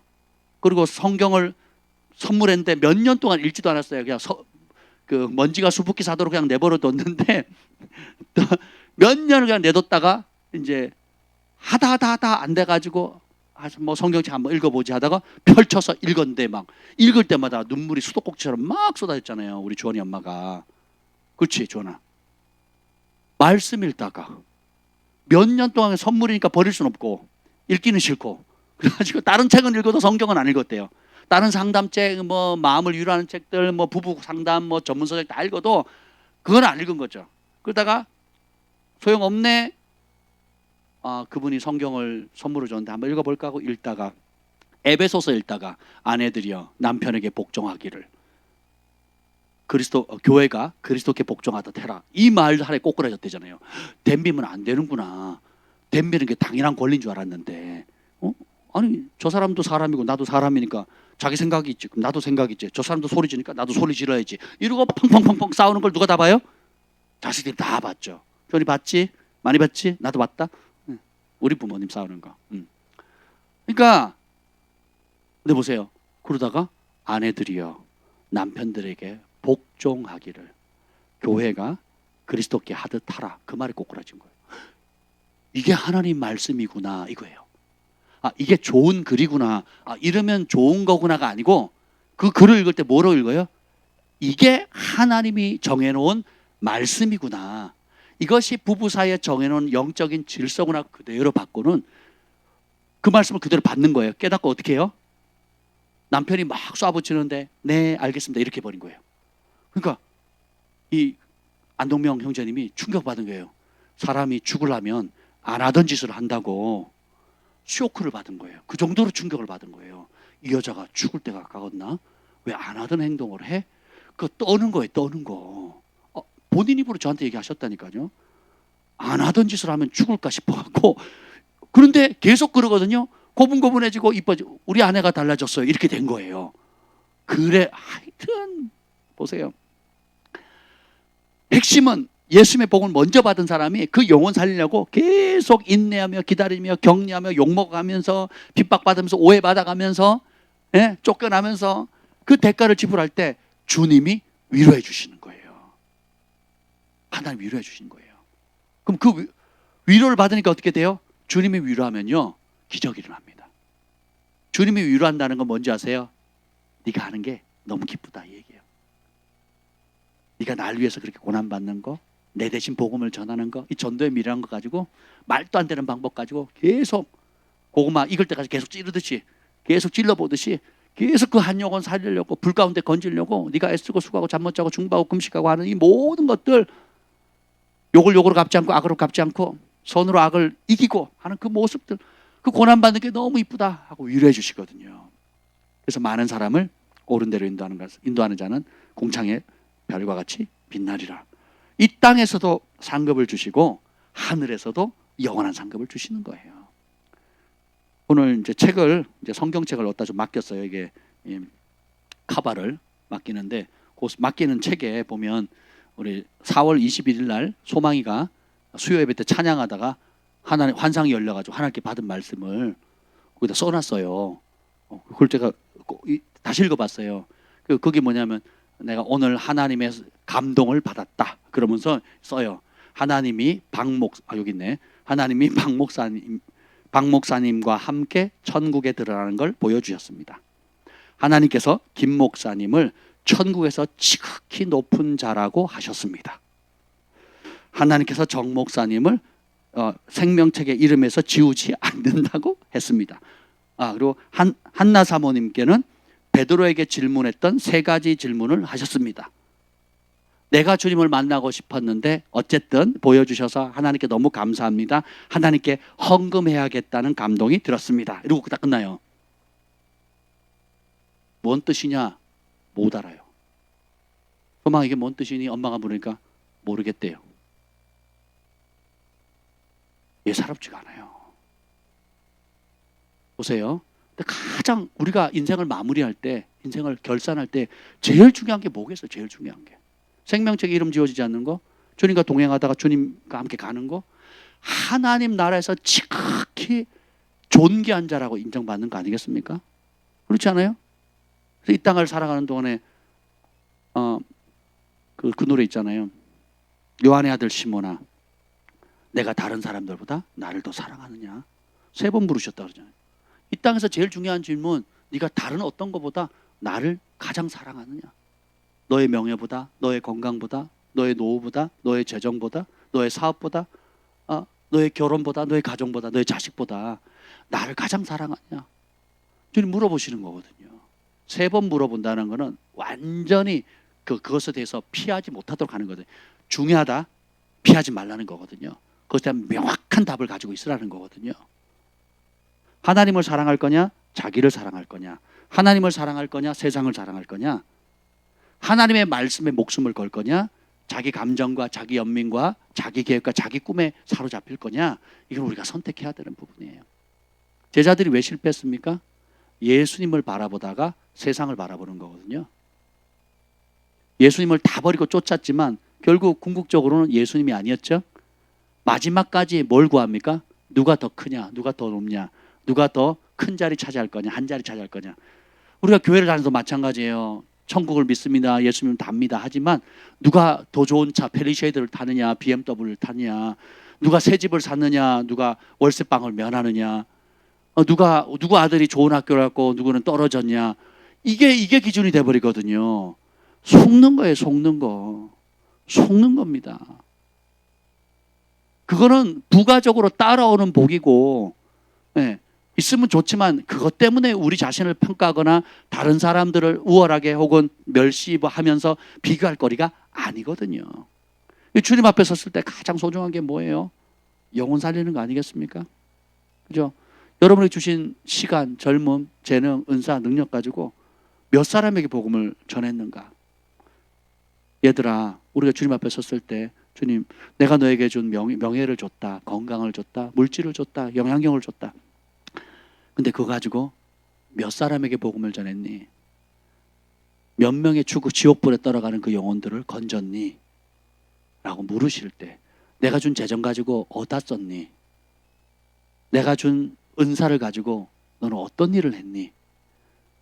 끝까지 자기를 위해서, 끝까지 너 편리함을 위해서, 너의 미래를 위해서, 좀 더 편안한 삶, 좀 더 안락한 삶, 네 자식을 위해서는 그렇게 썼지만 하나님 나라를 위해서는 어떻게 썼니? 라고 주님께서 물으실 거거든요. 근데 여기 보세요. 이 복음을 전했던 사람들은 아예 죽을 때까지, 이게 보면 8절 읽읍시다. 8절 시작. 형제들아, 우리가 아시아에서 당한 환난을 너희가 모르기를 원하지 아니하노니 힘에 겹도록 심한 고난을 당하여 살 소망까지 끊어지고. 아멘. 그 에베소가 있는 그러니까 그리스 아테네의 그 바다 반대편에 있는 그 에베소 쪽 있는 그 위쪽 위아래 쪽, 거기가 아시아거든요. 아시아. 그러니까 그쪽에서 이미 고난을 엄청 당했습니다. 그래가지고 어디로 올라가요? 저기 마게도니아로 올라가거든요. 이제 거기서도 이제 데살로니가 빌립보에 가서 개척을 하고 그다음에 데살로니가 갔는데 거기서 막 가르치러 가는데 일주일 만에 열흘도 안 돼가지고 또 쫓겨나요. 데살로니가에서 막 복음을 전하다가 부흥이 오는데 유대인들 방해 때문에 쫓겨나서 이제 그 밑으로 아테네 갔다가 아덴이라고 하는 그 아테네에 갔다가 다시 쫓겨나서 또 그 고린도까지 간 거거든요. 그러니까 이 여정 자체가 한마디로 극심한 고통과 이 영혼 살리기 위해서, 복음 전하기 위해서 이 고통의 고통, 어려움의 어려움을 다 겪었던 거 너네도 알지 않냐? 알아줘라 이거예요. 그러면서 힘에 겹도록 심한 고난을 당해서 살 소망까지 끊어지고 우리 자신도 생각하기를 스스로 생각하기에 사형 선고받은 줄 알았다. 뭐 때문에? 내가 좀 더 잘 살려고? 내 삶이 좀 더 안락하려고? 내 노후가 좀 더 보장되려고가 아니에요. 한 영혼이라도 더 살리려고. 한 사람이라도 더 복음을 전하려고. 이게 우리가 본받아야 될 것입니다. 이게 그리스도를 위한 고난이에요. 여러분의 삶의 위치가 그렇죠. 바울이 못 만나는 사람을 여러분 만나거든요. 베드로가 못 만나는 사람을 여러분이 만나요. 목사님이 못 만나는 사람을 여러분이 만난다고요. 여러분 주변에 같이 일하는 분들.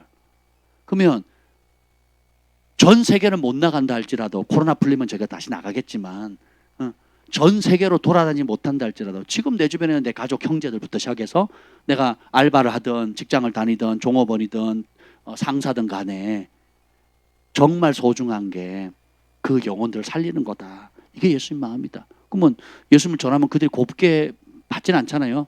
너는 말씀을 전파하라. 때를 얻었든지 못 얻든지 항상 힘써라. 범사에 오래 참음으로 가르치며 경계하며 권하며 복음을 전하라 그러잖아요. 그게 보면 인내도 필요하고 가르침도 필요하고 담대함도 필요하고 핍박도 받아야 되고 욕도 수욕도 당해야 된다. 이게 그리스도를 위한 고난이라는 거예요. 학생들은 성적이 잘 나오다가 안 나오면 고난. 이게 고난이 아니고 장사가 헤어 스케치가 잘 되다가 안 되면 그게 고난이 아니에요. 매출이 이만큼 나와야 되는데 그게 안 나온 게 고난이 아니라고요. 내가 예수님의 이름 때문에 가족이 오해하고 부부 사이가 오해가 생기고 부모와 형제 자매 사이 오해가 생기면 그때 그런 고난은요 기뻐하셔야 돼요. 기뻐하셔야 돼요. 하나님이 주목해서 보시는 거예요. 네가 이런 상황에서 나를 바라보니 이 바울과 그리고 이 팀들이 굉장히 중요한 결정을 하는데 그게 뭐냐면 여기 나와요. 13장 8절 한번 봅시다. 13장 8절. 13장 7절 8절 보자. 7절 8절. 13장 7절 8절이에요. 시작. 우리가 하나님께서 너희로 악을 조금도 행하지 않게 하시기를 구하노니 이는 우리가 옳은 자임을 나타내고자 함이 아니라 오직 우리는 버림받은 자 같을지라도 너희는 선을 행하게 하고자 함이라. 우리는 진리를 거슬러 아무것도 할 수 없고 오직 진리를 위할 뿐이니. 여러분 이게 별표 100개 하셔야 돼요. 별표 100개. 이게 뭐냐? 현실에 직면하고 있는 많은 다양한 시험, 고난, 시련의 상황 중에서도 양보하지 않는 거예요. 사람이 욕해도 남편이 아내를, 아내가 남편을, 욥이 아내가 뭐라고 욥보고 그런 하나님 욕하고 죽어라, 확 죽어라 그러거든요. 그때 욥이 뭐라 그럽니까? 맞아, 그런 것 같아. 당신이 생각해도 우리 하나님 좀 심하지? 동의하지 않거든요. 동의하지 않고 어떻게 해요? 허허 이 사람아, 하나님이 주셨으면 공짜로 주셨으면 걷어갈 것도 걷어갈 능력도 있지, 걷어갈 자격도 있는 분이셔. 그러지 말라 그러거든요. 바울과 디모데가 그 팀이 개척을 했지만 오히려 찬밥 신세를 당하는 거예요. 돕지도 않고 그리고 교회를 회파하는 사람들 말을 듣는 거예요. 그런 오해와 수모를 당함에도 불구하고 바울은 결정을 합니다. 8절에 우리는 진리를 거슬러 아무것도 할 수 없고 오직 진리만을 위한다는 거예요. 이걸 배우셔야 돼요. 그리스도의 하나님의 위로가 누구에게 임하느냐? 현실의 상황 속에서 부부 사이에, 부모와 자식 간에, 형제 가운데, 직장생활 동료 가운데, 친구들 사이에 예수 믿는 것 때문에 핍박과 어려움이 올 때도 어떻게 해요? 혈기나 분노로 악을 대하지 않고 나는 진리를 거슬러서는 아무것도 할 수 없다. 예수님 뭐라고 해요? 내가 곧 길이요 진리요 생명이라 그랬죠. 예수님이 진리잖아요. 그러니까 나는 예수의 말씀을 지키기 위해, 예수님을 증거하기 위해서, 예수님의 사랑하는 그 방식으로 사랑하기 위해서, 예수님이 나를 부르신 그 부르심에 순종하기 위해서라면 그 진리를 거스를 수 있다 없다? 없다는 거야. 네가 욕해도 괜찮다. 난 진리를 안 거스르겠다. 내가 물질적 손해를 봐도 괜찮습니다. 나는 진리를 거스르지 않겠습니다. 내가 어떤 가지고 있는 기득권을 놓친다, 잃는다 할지라도 나는 진리를 거스르지 않겠다는 거예요. 오직 진리만을 위하겠다. 진리가 누구라고요? 예수님만을 위하는 거예요. 이야, 여기까지 가셔야 돼요. 여기까지. 우리가 여기까지 가야 돼요. 여러분 지금 직면하고 있는 문제가 크고 작은데, 크고 작은 다양한 문제가 있어요. 하나님이 감당할 능력을, 감당할 상황만 허락하신 걸 믿으시죠? 네, 하나님 지키시기 때문에. 그러면 그때 그것을 이길 수 있는 방법이 그 위에 나와 있어요. 5절 읽어봅시다. 13장 5절. 13장 5절 시작. 너희는 믿음 안에 있는가? 너희 자신을 시험하고 너희 자신을 확증하라. 예수 그리스도께서 너희 안에 계신 줄을 너희가 스스로 알지 못하느냐? 그렇지 않으면 너희는 버림받은 자니라. 현실에 예수 믿는 것 때문에 고난과 환난과 시련과 어려움이 올 때에 바울이 마지막으로 권면하는 게 뭐예요? 너희는 믿음 안에 지금 거하고 있는가를 살펴보라는 거예요. 이렇게 너희는 재정 안에 있는가를 살피는 게 아니에요. 너희가 산 집 안, 아니면 새로 산 차, 혹은 의지하고 있는 통장 안에 있는가가 아니고 뭐예요? 예수님을 믿는 믿음, 살아계신 예수님이 우리를 돕고 계신다, 함께 하신다, 부르신 그분이 우리를 지지하고 계신다, 모든 위로의 하나님께서 넘치는 위로로 우리를 지켜봐 보시고 인도하시고 보호하시고 이끄실 것이다, 기뻐하신다는 그분이 내 안에 살아계신다는 그 믿음 안에 살라는 거예요. 어느 상황에? 환난 중에, 고통 중에, 말씀에 순종하며 살아갈 때에 우리가 그럴수록 뭐 해야 돼요? 믿음 안에 들어가야 돼요. 믿음 안에. 우리 믿음은 가지고 있는 게 아니라 그랬죠? 뭐 하는 거예요? 발휘해야지, 발휘. 환난이 올 때, 가난이 올 때, 어려움이 올 때, 건강의 위협이 올 때, 여러 가지 사고나 예상치 못한 일이 빠바바바방 터질 때, 그때도 어떻게 해요? 믿음 안에 있는 거예요. 예수님이. 그 어떤 믿음? 예수 그리스도께서 너희 안에, 우리 안에 계신다는 믿음이에요.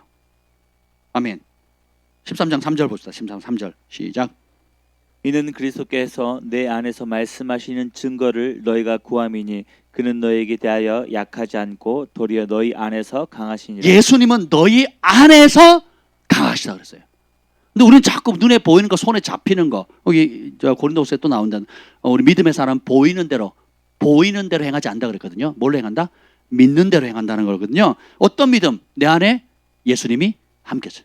모든 문제 해답되시는 그분이 함께 하신다. 그래서 그분 앞에 쇼부를 보셔야 돼요. 그분 앞에서. 하다가 힘들거나 하다가 성질나거나 하다가 낙담되면 여러분 그거 잘 아셔야 돼요. 우리가 어떤 일을 하다 한계치 이를 때가 있죠. 우리의 약함 때문에 한계치, 감정적으로, 재정적으로, 건강적으로, 또 상황적으로, 관계 속에서 각자 약한 부분들이 있거든요. 한계치 이를 때 다 절망합니다. 근데 그 절망이 어떤 절망이냐? 여러분 그걸 잘 아셔야 돼요. 그러니까 절망을 선택할 거냐, 하나님을 선택할 거냐, 아니면 그 절망 가운데 포기할 거냐, 하나님을 선택함으로 소망을 둘 거냐, 그 절망 가운데 낙담할 거냐, 아니면 그 내 연약함의 한계에 이르렀을 때에 내가 그간 쌓았던 약속의 말씀들, 암송하고 배웠던 그 말씀들에 대한 믿음을 발휘할 기회로 삼을 거냐. 바울도 너무 힘들어가지고 좀 어떻게 좀 제거 좀 해서 나 더 못 살겠어요, 복음 전하는데 너무 방해가 돼요, 힘들어 죽겠어요, 그랬더니 주님은 나의 능력은 너의 약함 가운데 드러난다 이거예요. 못하겠어요, 그러니까 안 해, 절망하고 좌절하고 포기하는 게 아니고, 그리고 옛날 성질대로, 내 성질대로 내가 하고 싶은 대로 혈기 부리고 우울해지고 좌절하고 자살의 영의 충동을 받고 이게 아니고, 세상 끝내 이게 아니라 똑같이 연약한데 그때 뭘 선택한다고요? 하나님이 함께 하셔. 하나님께 나가면 소망을 얻을 수. 다른 길 없다, 내 힘으로 안 되잖아, 그러니까 하나님 찾으면 되지. 내 능력으로 안 되잖아, 그러니까 이번이 하나님께 나갈 기회지. 내 노력으로 안 되잖아, 그러니까 내가 약속의 말씀 받은 거 가지고 이제 믿음을 발휘하자. 약속의 말씀을 가지고 기도하고, 그 약속의 말씀을 가지고 주님 앞에 부르짖고 선포하는 거예요. 애절하게 부르짖는 거예요. 애절하게 부르짖는 겁니다. 사형 선고 받을 정도로 이제 우리는 끝이다, 그런 상황에 부딪혔을 때에 하나님께서 요구하시는 게 무엇이냐? 1장 9절이에요. 1장 9절 봅시다. 오늘 이걸 잡읍시다. 오늘 1장 9절 시작. 우리는 우리 자신이 사형 선고를 받은 줄 알았으니 이는 우리로 자기를 의지하지 말고 오직 죽은 자를 다시 살리시는 하나님만 의지하게 하심이라. 하나님께서 그 상황 모르셨을까요? 핍박받는 거 모르셨을까요? 고난받는 거 모르셨을까요? 값없이 복음을 전했는데 굶는 거, 추운 거, 매 맞는 거, 돌 맞는 거 모르셨을까요? 가면 유대인들이 또 시장 깡패들 동원해가지고 그렇게 수작 부리는 거 모르셨을까요? 그리고 참다 못해가지고 더 이상 성도들은 소망을 주는데 정작 복음을 전하는 종들은 바울과 이 디모데는 참다 말해서 우리는 끝이다. 사형선고 받아다 끝났다. 이제 더 이상 안 된다. 모르셨을까요? 우리 아버지 모르셨을까요? 아시죠? 근데 그걸 어느 순간에 탁 깨달아요. 왜 이런 걸 허락하죠? 하나님 왜 나에게 이런 상황을 집어넣으셨습니까? 이제 탁 깨달았어요. 그 이유가 뭐라고요? 이는 우리로 자기를 의지하지 말고 오직 죽은 자를 다시 살리신 하나님만 의지하며 살라는 거예요. 아무리 기름 부음 받은 종이고 예언을 하고 병을 고치고 앞치마를 손수건만 대도 막 기적을 일으키는 일을 한다 할지라도 그런 자기의 은사, 자기 영적인 은사를 할지라도 의지하지 말라는 거예요. 하나님 주신 축복, 재정, 건강 다 있다 할 때 의지하지 말라는 거예요. 오직 자기 의지하지 말고 예수 그리스도를 죽은 자 가운데 살리신 하늘 아버지만 철저하게 의지하라는 거예요. 하나님 주신 축복을 누리는 것과 하나님의 축복을 의지하는 건 달라요. 우리 주님은 하나님 주신 축복이라도 의지하지 않기를 원하시거든요. 하나님 주신 은총의 선물이랄지라도 그걸 의지하지. 하나님께로부터 온 것, 은사, 하나님께로부터 온 축복, 하나님께서 주신, 하나님이 직접 주신 아무리 좋은 것이랄지라도 그걸 의지하는 걸 원치 않으세요. 누구만 의지하래요? 오직 그 모든 것의 근원이신 인격제신 하나님 아버지 한 분만 의지하는 거예요. 여러분 지금 내 안팎으로 겪는 여러 가지 어려움들 있잖아요. 예, 그런 상황, 주가 다 하는 그 상황, 예, 왜 허락하신다고요? 우리로 자신 의지하지 말고 오직 죽은 자를 다시 살리신 하나님만 의지하라는 거예요. 그럼 어떻게 돼요? 10절에 이런 들어가 있습니다. 10절 시작. 그가 이같이 큰 사망에서 우리를 건지셨고 또 건지실 것이며 이 이후에도 건지시기를 그에게 바라노라. 오직 하나님만 의지하게 되면 하나님께서 어떻게 해요? 그 큰 사망에서 우리를 건지셨고, 과거죠. 여러분 지금까지 하나님 건지셨어요? 그죠? 건지셨고, 그리고 또 건지실 것이며, 사실은 지금까지 건져왔다는 얘기예요. 지금 건지고 있다는 거죠. 오늘 우리를 건지시고 있다는 거예요. 그리고 이후에도, 내일도, 앞으로도 주님 맞이하실 그날 때까지 건지실 것이다. 누구에게? 오직 자기 의지하지 않고 하나님만 의지하는 사람. 여러분이 하나님보다 더 의지하는 게 무엇인지 오늘 이 밤에 밝히 드러나는 애가 있기를 축복합니다. 제 눈에 보이는데요, 자신은 못 보는 사람이 있어요. 하나님께 우리 사역자고 영적 아비어미다 보니까 보이는 것들이 있거든요. 무슨 얘기를 하고 싶냐?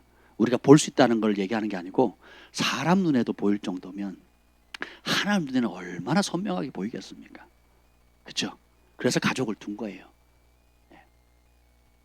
하나님을 믿는다고 하는데 하나님 의지하지 않아요. 자기를 의지하고 자기의 과거의 영광을 의지합니다. 과거에 붙들어왔던 거, 과거에 성공했던 거, 과거에 잘 나가던 거, 심지어는 과거에 체험했던 과거의 영적 체험을 의지해요. 우리 하나님 과거의 하나님이 아니에요. 오늘의 하나님. 지금이 은혜 받을 때고 지금이 구원의 날이거든요. 그리고 날마다 성실함으로 새로운 은혜를 주시는 분이세요. 아멘. 여러분이 옛 영광을 빨리 끊어버리셔야 돼요. 옛날에 성공했던 거, 옛날에 잘 나갔던 거, 옛날에 쉽게 했던 거 끊으셔야 돼요. 오늘 지금 새롭게 주시는 새로운 은혜, 새로운 차원, 옛날 방식이 아니고 옛날처럼 영광스럽고 옛날처럼 뭔가 내가 원하는 만큼 쌓이지 않는다 할지라도 오늘 지금 내게 주시는 그 은혜, 한마디로 뭔지 아세요? 오직 하나님 한 분만으로 만족하는 거예요. 여기서 승리하셔야 돼요. 여기서 승리하셔야 돼요. 그거 아니면요 계속 뺑뺑이 돕니다. 상황만 바뀌고요 대상만 바뀌지 계속 뺑뺑이 도는 겁니다. 근데 봅시다. 이 놀라운 비밀을 바울이 계속 이어가는데 3장 5절이요. 3장 5절 보죠. 주님께서 우리를 혼자 내버려 두지 않으시고 4장 5절이네요. 4장 5절 보겠습니다. 4장 5절. 4장 5절 이렇게 4장 7절이네요. 4장 7절 읽겠습니다. 4장 7절 시작. 우리가 이 보배를 질그릇에 가졌으니 이는 심히 큰 능력은 하나님께 있고 우리에게 있지 아니함을 알게 하려 함이라. 이 보배이신 예수님을 질그릇 같은 투박한 그릇에 담아 두셨죠. 이는 심히 큰 능력이 누구에게 있다? 하나님께. 여러분이 능력이 필요하죠. 지금 살아갈 힘이 필요하죠. 돌파가 필요하죠. 그 모든 능력이 누구에게 있다고요? 근데 그 하나님 능력이 얼마나 크다고요? 심히 가장 크다는 거예요. 가장 크다. 그 능력이 하나님 있고 우리에게 있지 않게 함을 깨달으라는 거예요. 여러분이 근데 하늘의 위로가 없는 이유는 뭐냐면 내가 다른 옵션들이 많아서 그래요. 다른 옵션들이. 꼭 주님께 새벽에 뛰쳐가서, 여러분 새벽에 막 너무 급해가지고 새벽에 교회로 달려와가지고 펑펑 울면서 기도해 본 적 있어요? 너무 절박해가지고 음식을 끊고 모든 사람을 차단하고 휴대폰 끄고 하나님 전에 나와가지고 목이 터져라 하면서 울면서 주님 엉엉 울면서 떼굴떼굴 굴러가면서 하나님 의지해 보신 적이 있냐고요. 그런 적이 없는 이유가 뭘까요? 그렇게 잘 안 하는 이유가 뭘까요? 다른 옵션이 많아서 그래요. 꼭 그렇게까지 안 해도 그렇게 심각한 문제 아니다 생각하고 그렇게까지 하고 싶지 않은 거예요. 우리 부모님께 손 벌리면 되고 내가 아는 사람한테 도와달라 그러면 되고 아니면 내가 좀 한번 꾹 참으면 어떻게 지나가겠지 하고 버티게 하는 거예요. 그 말은 뭐예요? 우리 하나님이 이 문제에 실질적으로 도와줄 능력이 없다라고 고백하는 거예요. 근데 믿음의 사람은 어떻게 해요? 절박하게 새벽이든 밤이든 비가 오든 상관없어요. 하나님 앞에 나와가지고 무릎을 꿇고 주님 앞에 부르짖는 거거든요. 그러면 그때 하늘의 위로가 쏟아지거든요. 하늘의 위로가 쏟아지면 응답이 온 겁니다. 평강이 오거든요. 근데 그건 안 해요. 그 대가 지불은 안 합니다. 안 하고 콩고물만 자꾸 달래는 콩고물만. 제가 이 얘기를 오늘 밤 꼭 잘 들으세요. 오늘 이 메시지 전하려고 하는 겁니다. 여기 보면 보배를 질그릇에 가졌다 그랬죠. 그 질그릇 하면 구약에 떠오른 사건 있지 않습니까? 기도원의 300명 용사 어떻게 이깁니까? 사사기 7장 16절 20절에 보면 기도원이 300명을 뽑잖아요. 그렇죠? 그리고 무기가 뭐예요? 나팔, 그 다음에 항아리, 그다음에 횃불이에요. 그럼 어떻게 합니까? 항아리 속에 횃불을 감추죠. 그리고 둘러싸가지고 어떻게 해요? 기도원을 위하라 여호와를 위하라 외치면서 어떻게 해요? 나팔을 불면서 항아리를 깨뜨려요. 그럼 어떻게 돼? 거기서 뭐가 나와요? 불이 나오죠. 그 적진이 혼란을 일으켜서 다 도망가 버리거든요. 그 말도 안 되는 대승을 이룹니다. 우리는 질그릇 같은 항아리예요. 이 안에 보배이신 예수님, 성령님이 이 안에 있잖아요. 이 육신의 장막이 깨져야 이 안에 있는 성령의 불이 나와요. 이 안에 계신 예수님이 불같이 역사하시고 생수같이 흘러넘치게 역사하는 거거든요. 근데 이 항아리가 깨지지 않으면 어떻게 돼요? 깨지지 않으면 빛이 나와야 안 나와요? 안 나오고 기도원이 하나님이 가르쳐 주신 방법대로 사사기 7장 16절 20절처럼 안 깨뜨렸다면 어떻게 돼요? 불이 나와야 안 나요? 소리만 나지.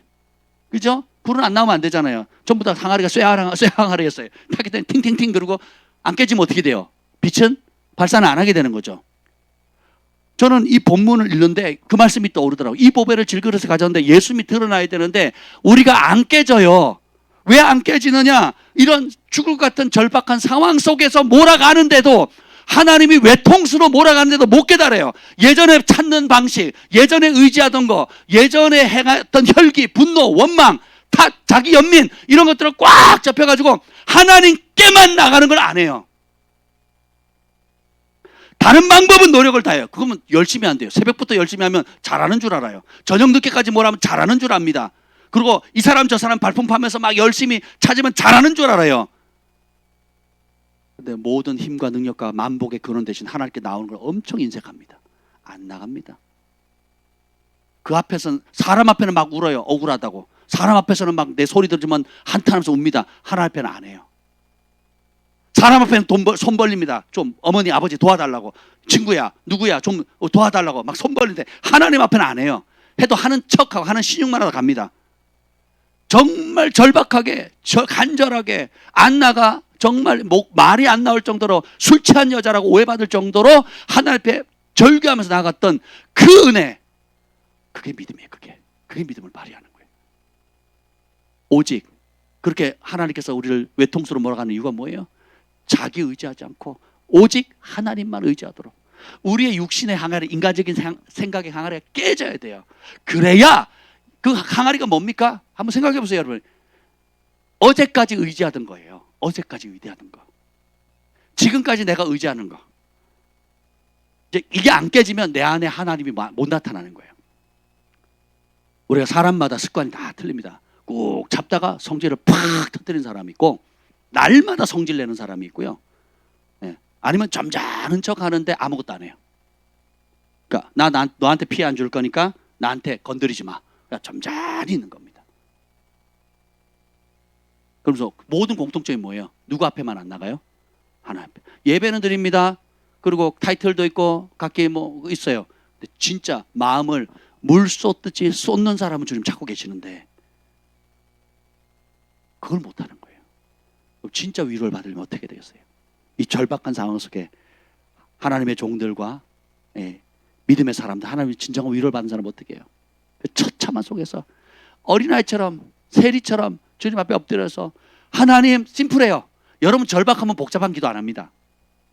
여러분이 진짜 절박하잖아요. 저도 그런 기도 많이 드려봤는데 진짜 절박하면요 아주 단순해요. 아버지 끝이에요.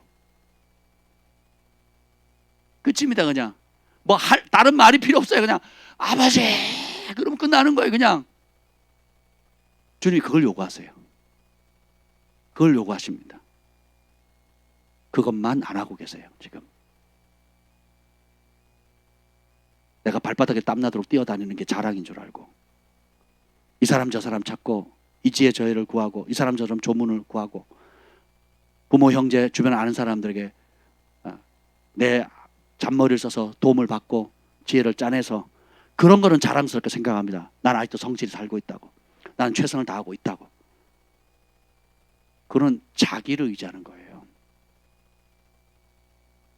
안나처럼 세리처럼 어린아이처럼 모든 해답이 아버지밖에 없습니다.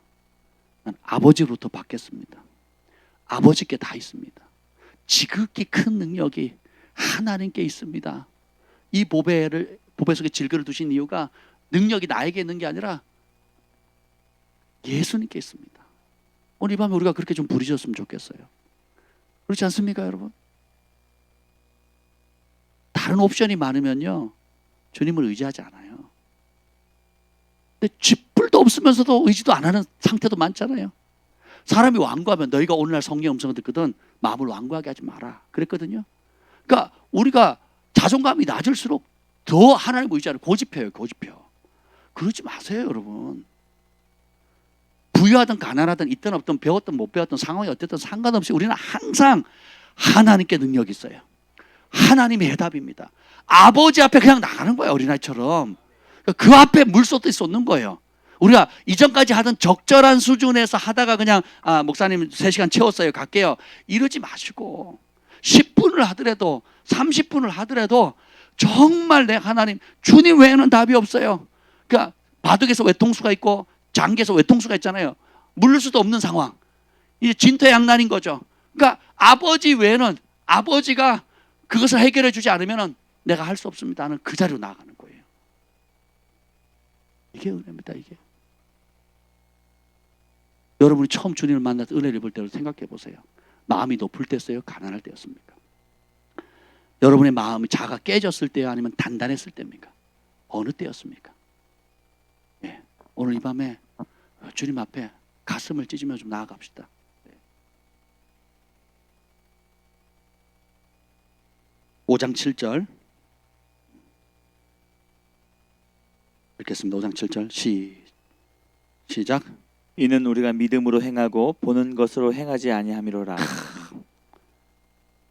보이는 대로 우리가 기분 좋았다가 기분 업다운 되지 마시고 하나님의 약속의 말씀을 믿고 아버지 앞에 나아가는 그 믿음으로 끝까지 싸웁시다. 그래서 오히려 8절에 우리가 담대히 원하는 바는 차라리 몸을 떠나 주와 함께 있는 거예요. 그냥 하나님 앞에 죽는 거예요. 주님의 말씀에 복종하다가 그리스도의 고난을 받다가 죽으면 오히려 그게 영광이죠. 주님과 함께 있는 순교한 거예요. 근데 그 말씀 피하고 다른 옵션, 다른 선택, 다른 인간적인 거 취하다가 한번 비굴해지고 수치당하고 하나님께로부터 응답도 못 받고, 예. 그럼 뭐예요? 해결도 안 되고 복을 걷어차는 거죠. 복을 걷어차는 거죠. 해답을 주시는 주님, 문 밖에서 지금 주님 문 두들고 계시는데 안 열어주는 거죠. 내가 앞문에 주님께서 문 두들겨도 열어달라 그러는데 그 주님의 문은 안 열어주고 뒷문에 다른 인간적인 거, 세상이 주는 것들, 옛날에 하던 방식으로 문 열어놓고 거기서 들어오기를 기대하고 있는 거예요. 다른 손님 받아들려고 지금 하려고 있는 거예요. 그러면 안 되겠죠. 그걸 끊으셔야 돼요. 뒷문은 닫아버리고 예수님 지금 문 밖에 서서 두드리고 계시잖아요. 들어와서 나랑 먹고 살고 내 아픔. 히브리서 2장 18절에 보면 그가 시험을 받아 고난당하셨은즉 시험 받는 자를 능히 도우실 수 있느니라. 우리 주님께서는 살아계셔서 지금도 어떻게 우리를 위해서 중보하신다 그랬죠. 성령도 말할 수 없는 탄식으로 우리를 중보하신다 그랬죠. 아버지의 비밀한 것을 알아서 우리를 중보하신다 그랬죠. 예수님도 시험 당하셨기 때문에 시험 당하는, 고통 당하는 우리에게 넉넉히 도와주신대요. 그러면 도와주시려고 하는 분에게 나가야 되지 않겠습니까? 치료해 주시는 분께 나가야 되지 않겠습니까? 공급해 주시는 분께 나가야 되지 않겠습니까? 우리를 붙들어 주시는 그분께 나가야 되지 않겠어요? 오늘 이 밤이 그 밤입니다. 사람 탓 그만, 환경 탓 그만, 과거 탓 그만, 이런저런 핑계 탓 그만. 모든 문제 해답 대신, 백문일답 대신 예수님 앞에 나아가는 거예요. 뭘로? 믿음으로. 우리는 믿음으로 행하고 보는 것으로 행하지 않습니다.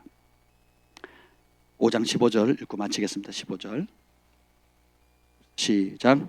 그가 모든 사람을 대신하여 죽으심은 살아있는 자들로 하여금 다시는 그들 자신을 위하여 살지 않고 오직 그들을 대신하여 죽었다가 다시 살아나신 이를 위하여 살게 하려 함이라. 예수님께서 모든 사람을 위해서 십자가 달려 죽으신 이유가 뭐예요?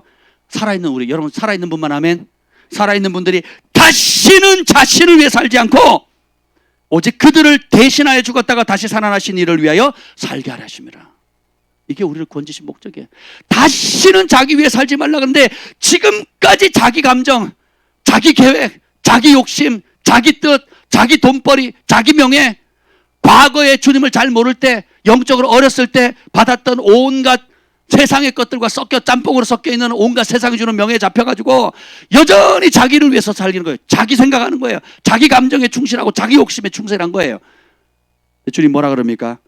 예수님 우리를 위해서 죽으신 이유는 살아있는 우리에게 다시는 자기 위해 살지 말라는 거예요. 다시는 자기 의지하지 말라는 거예요.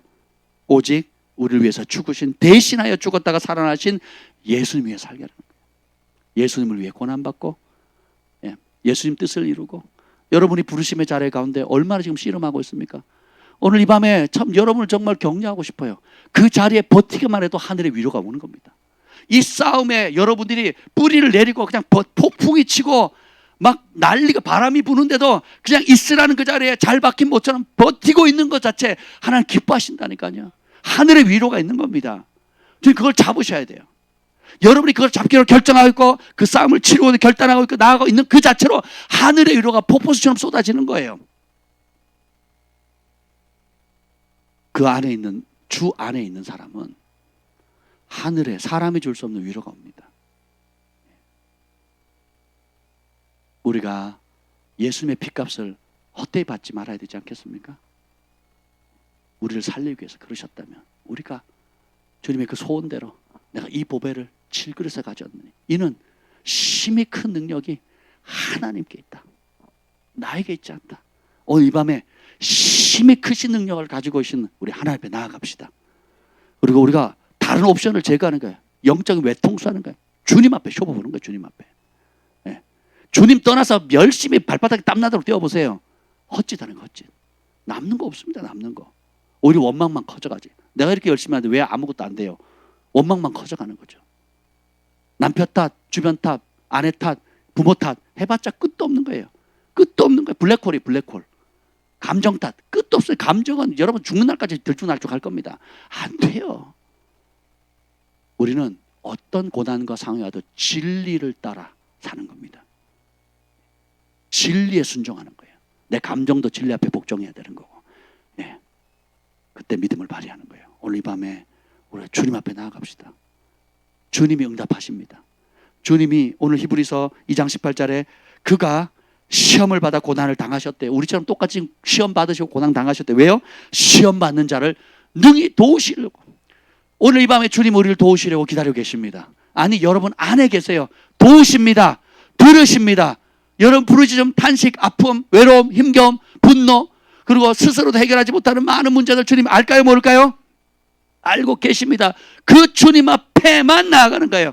자기 의지하지 않고 오늘 내 안에서 역사하시는 그분을 믿음으로 바라보고 부르짖는 거예요. 주님 들으십니다. 나의 기도로 우리 가족을 구원하실 거고 나의 기도로 하나님 기적을 일으키실 것이고 나의 기도를 주님께서 들으시고 놀라운 하나님의 영광을 나타내실 것입니다. 두 손을 높이 듭시다. 우리가 지금 잠시 받는 고난 장차올 영광에 비교가 되지 않습니다. 살아도 주를 위해 살고 죽어도 주를 위해 우리가 함께 살고 함께 죽자. 바울과 디모데가 고린도 교회에게 얘기했던 것처럼 하나님은 감당할 시험만 주십니다. 감당치 못할 시험 주지 않으세요.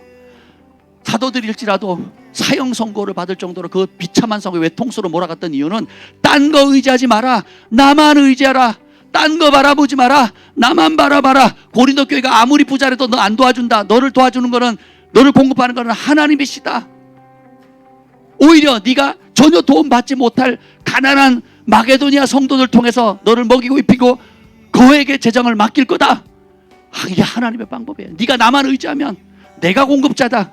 내가 치료자다. 내가 해결자다. 나에게 모든 해답이 있다. 믿으십니까? 믿으십니까?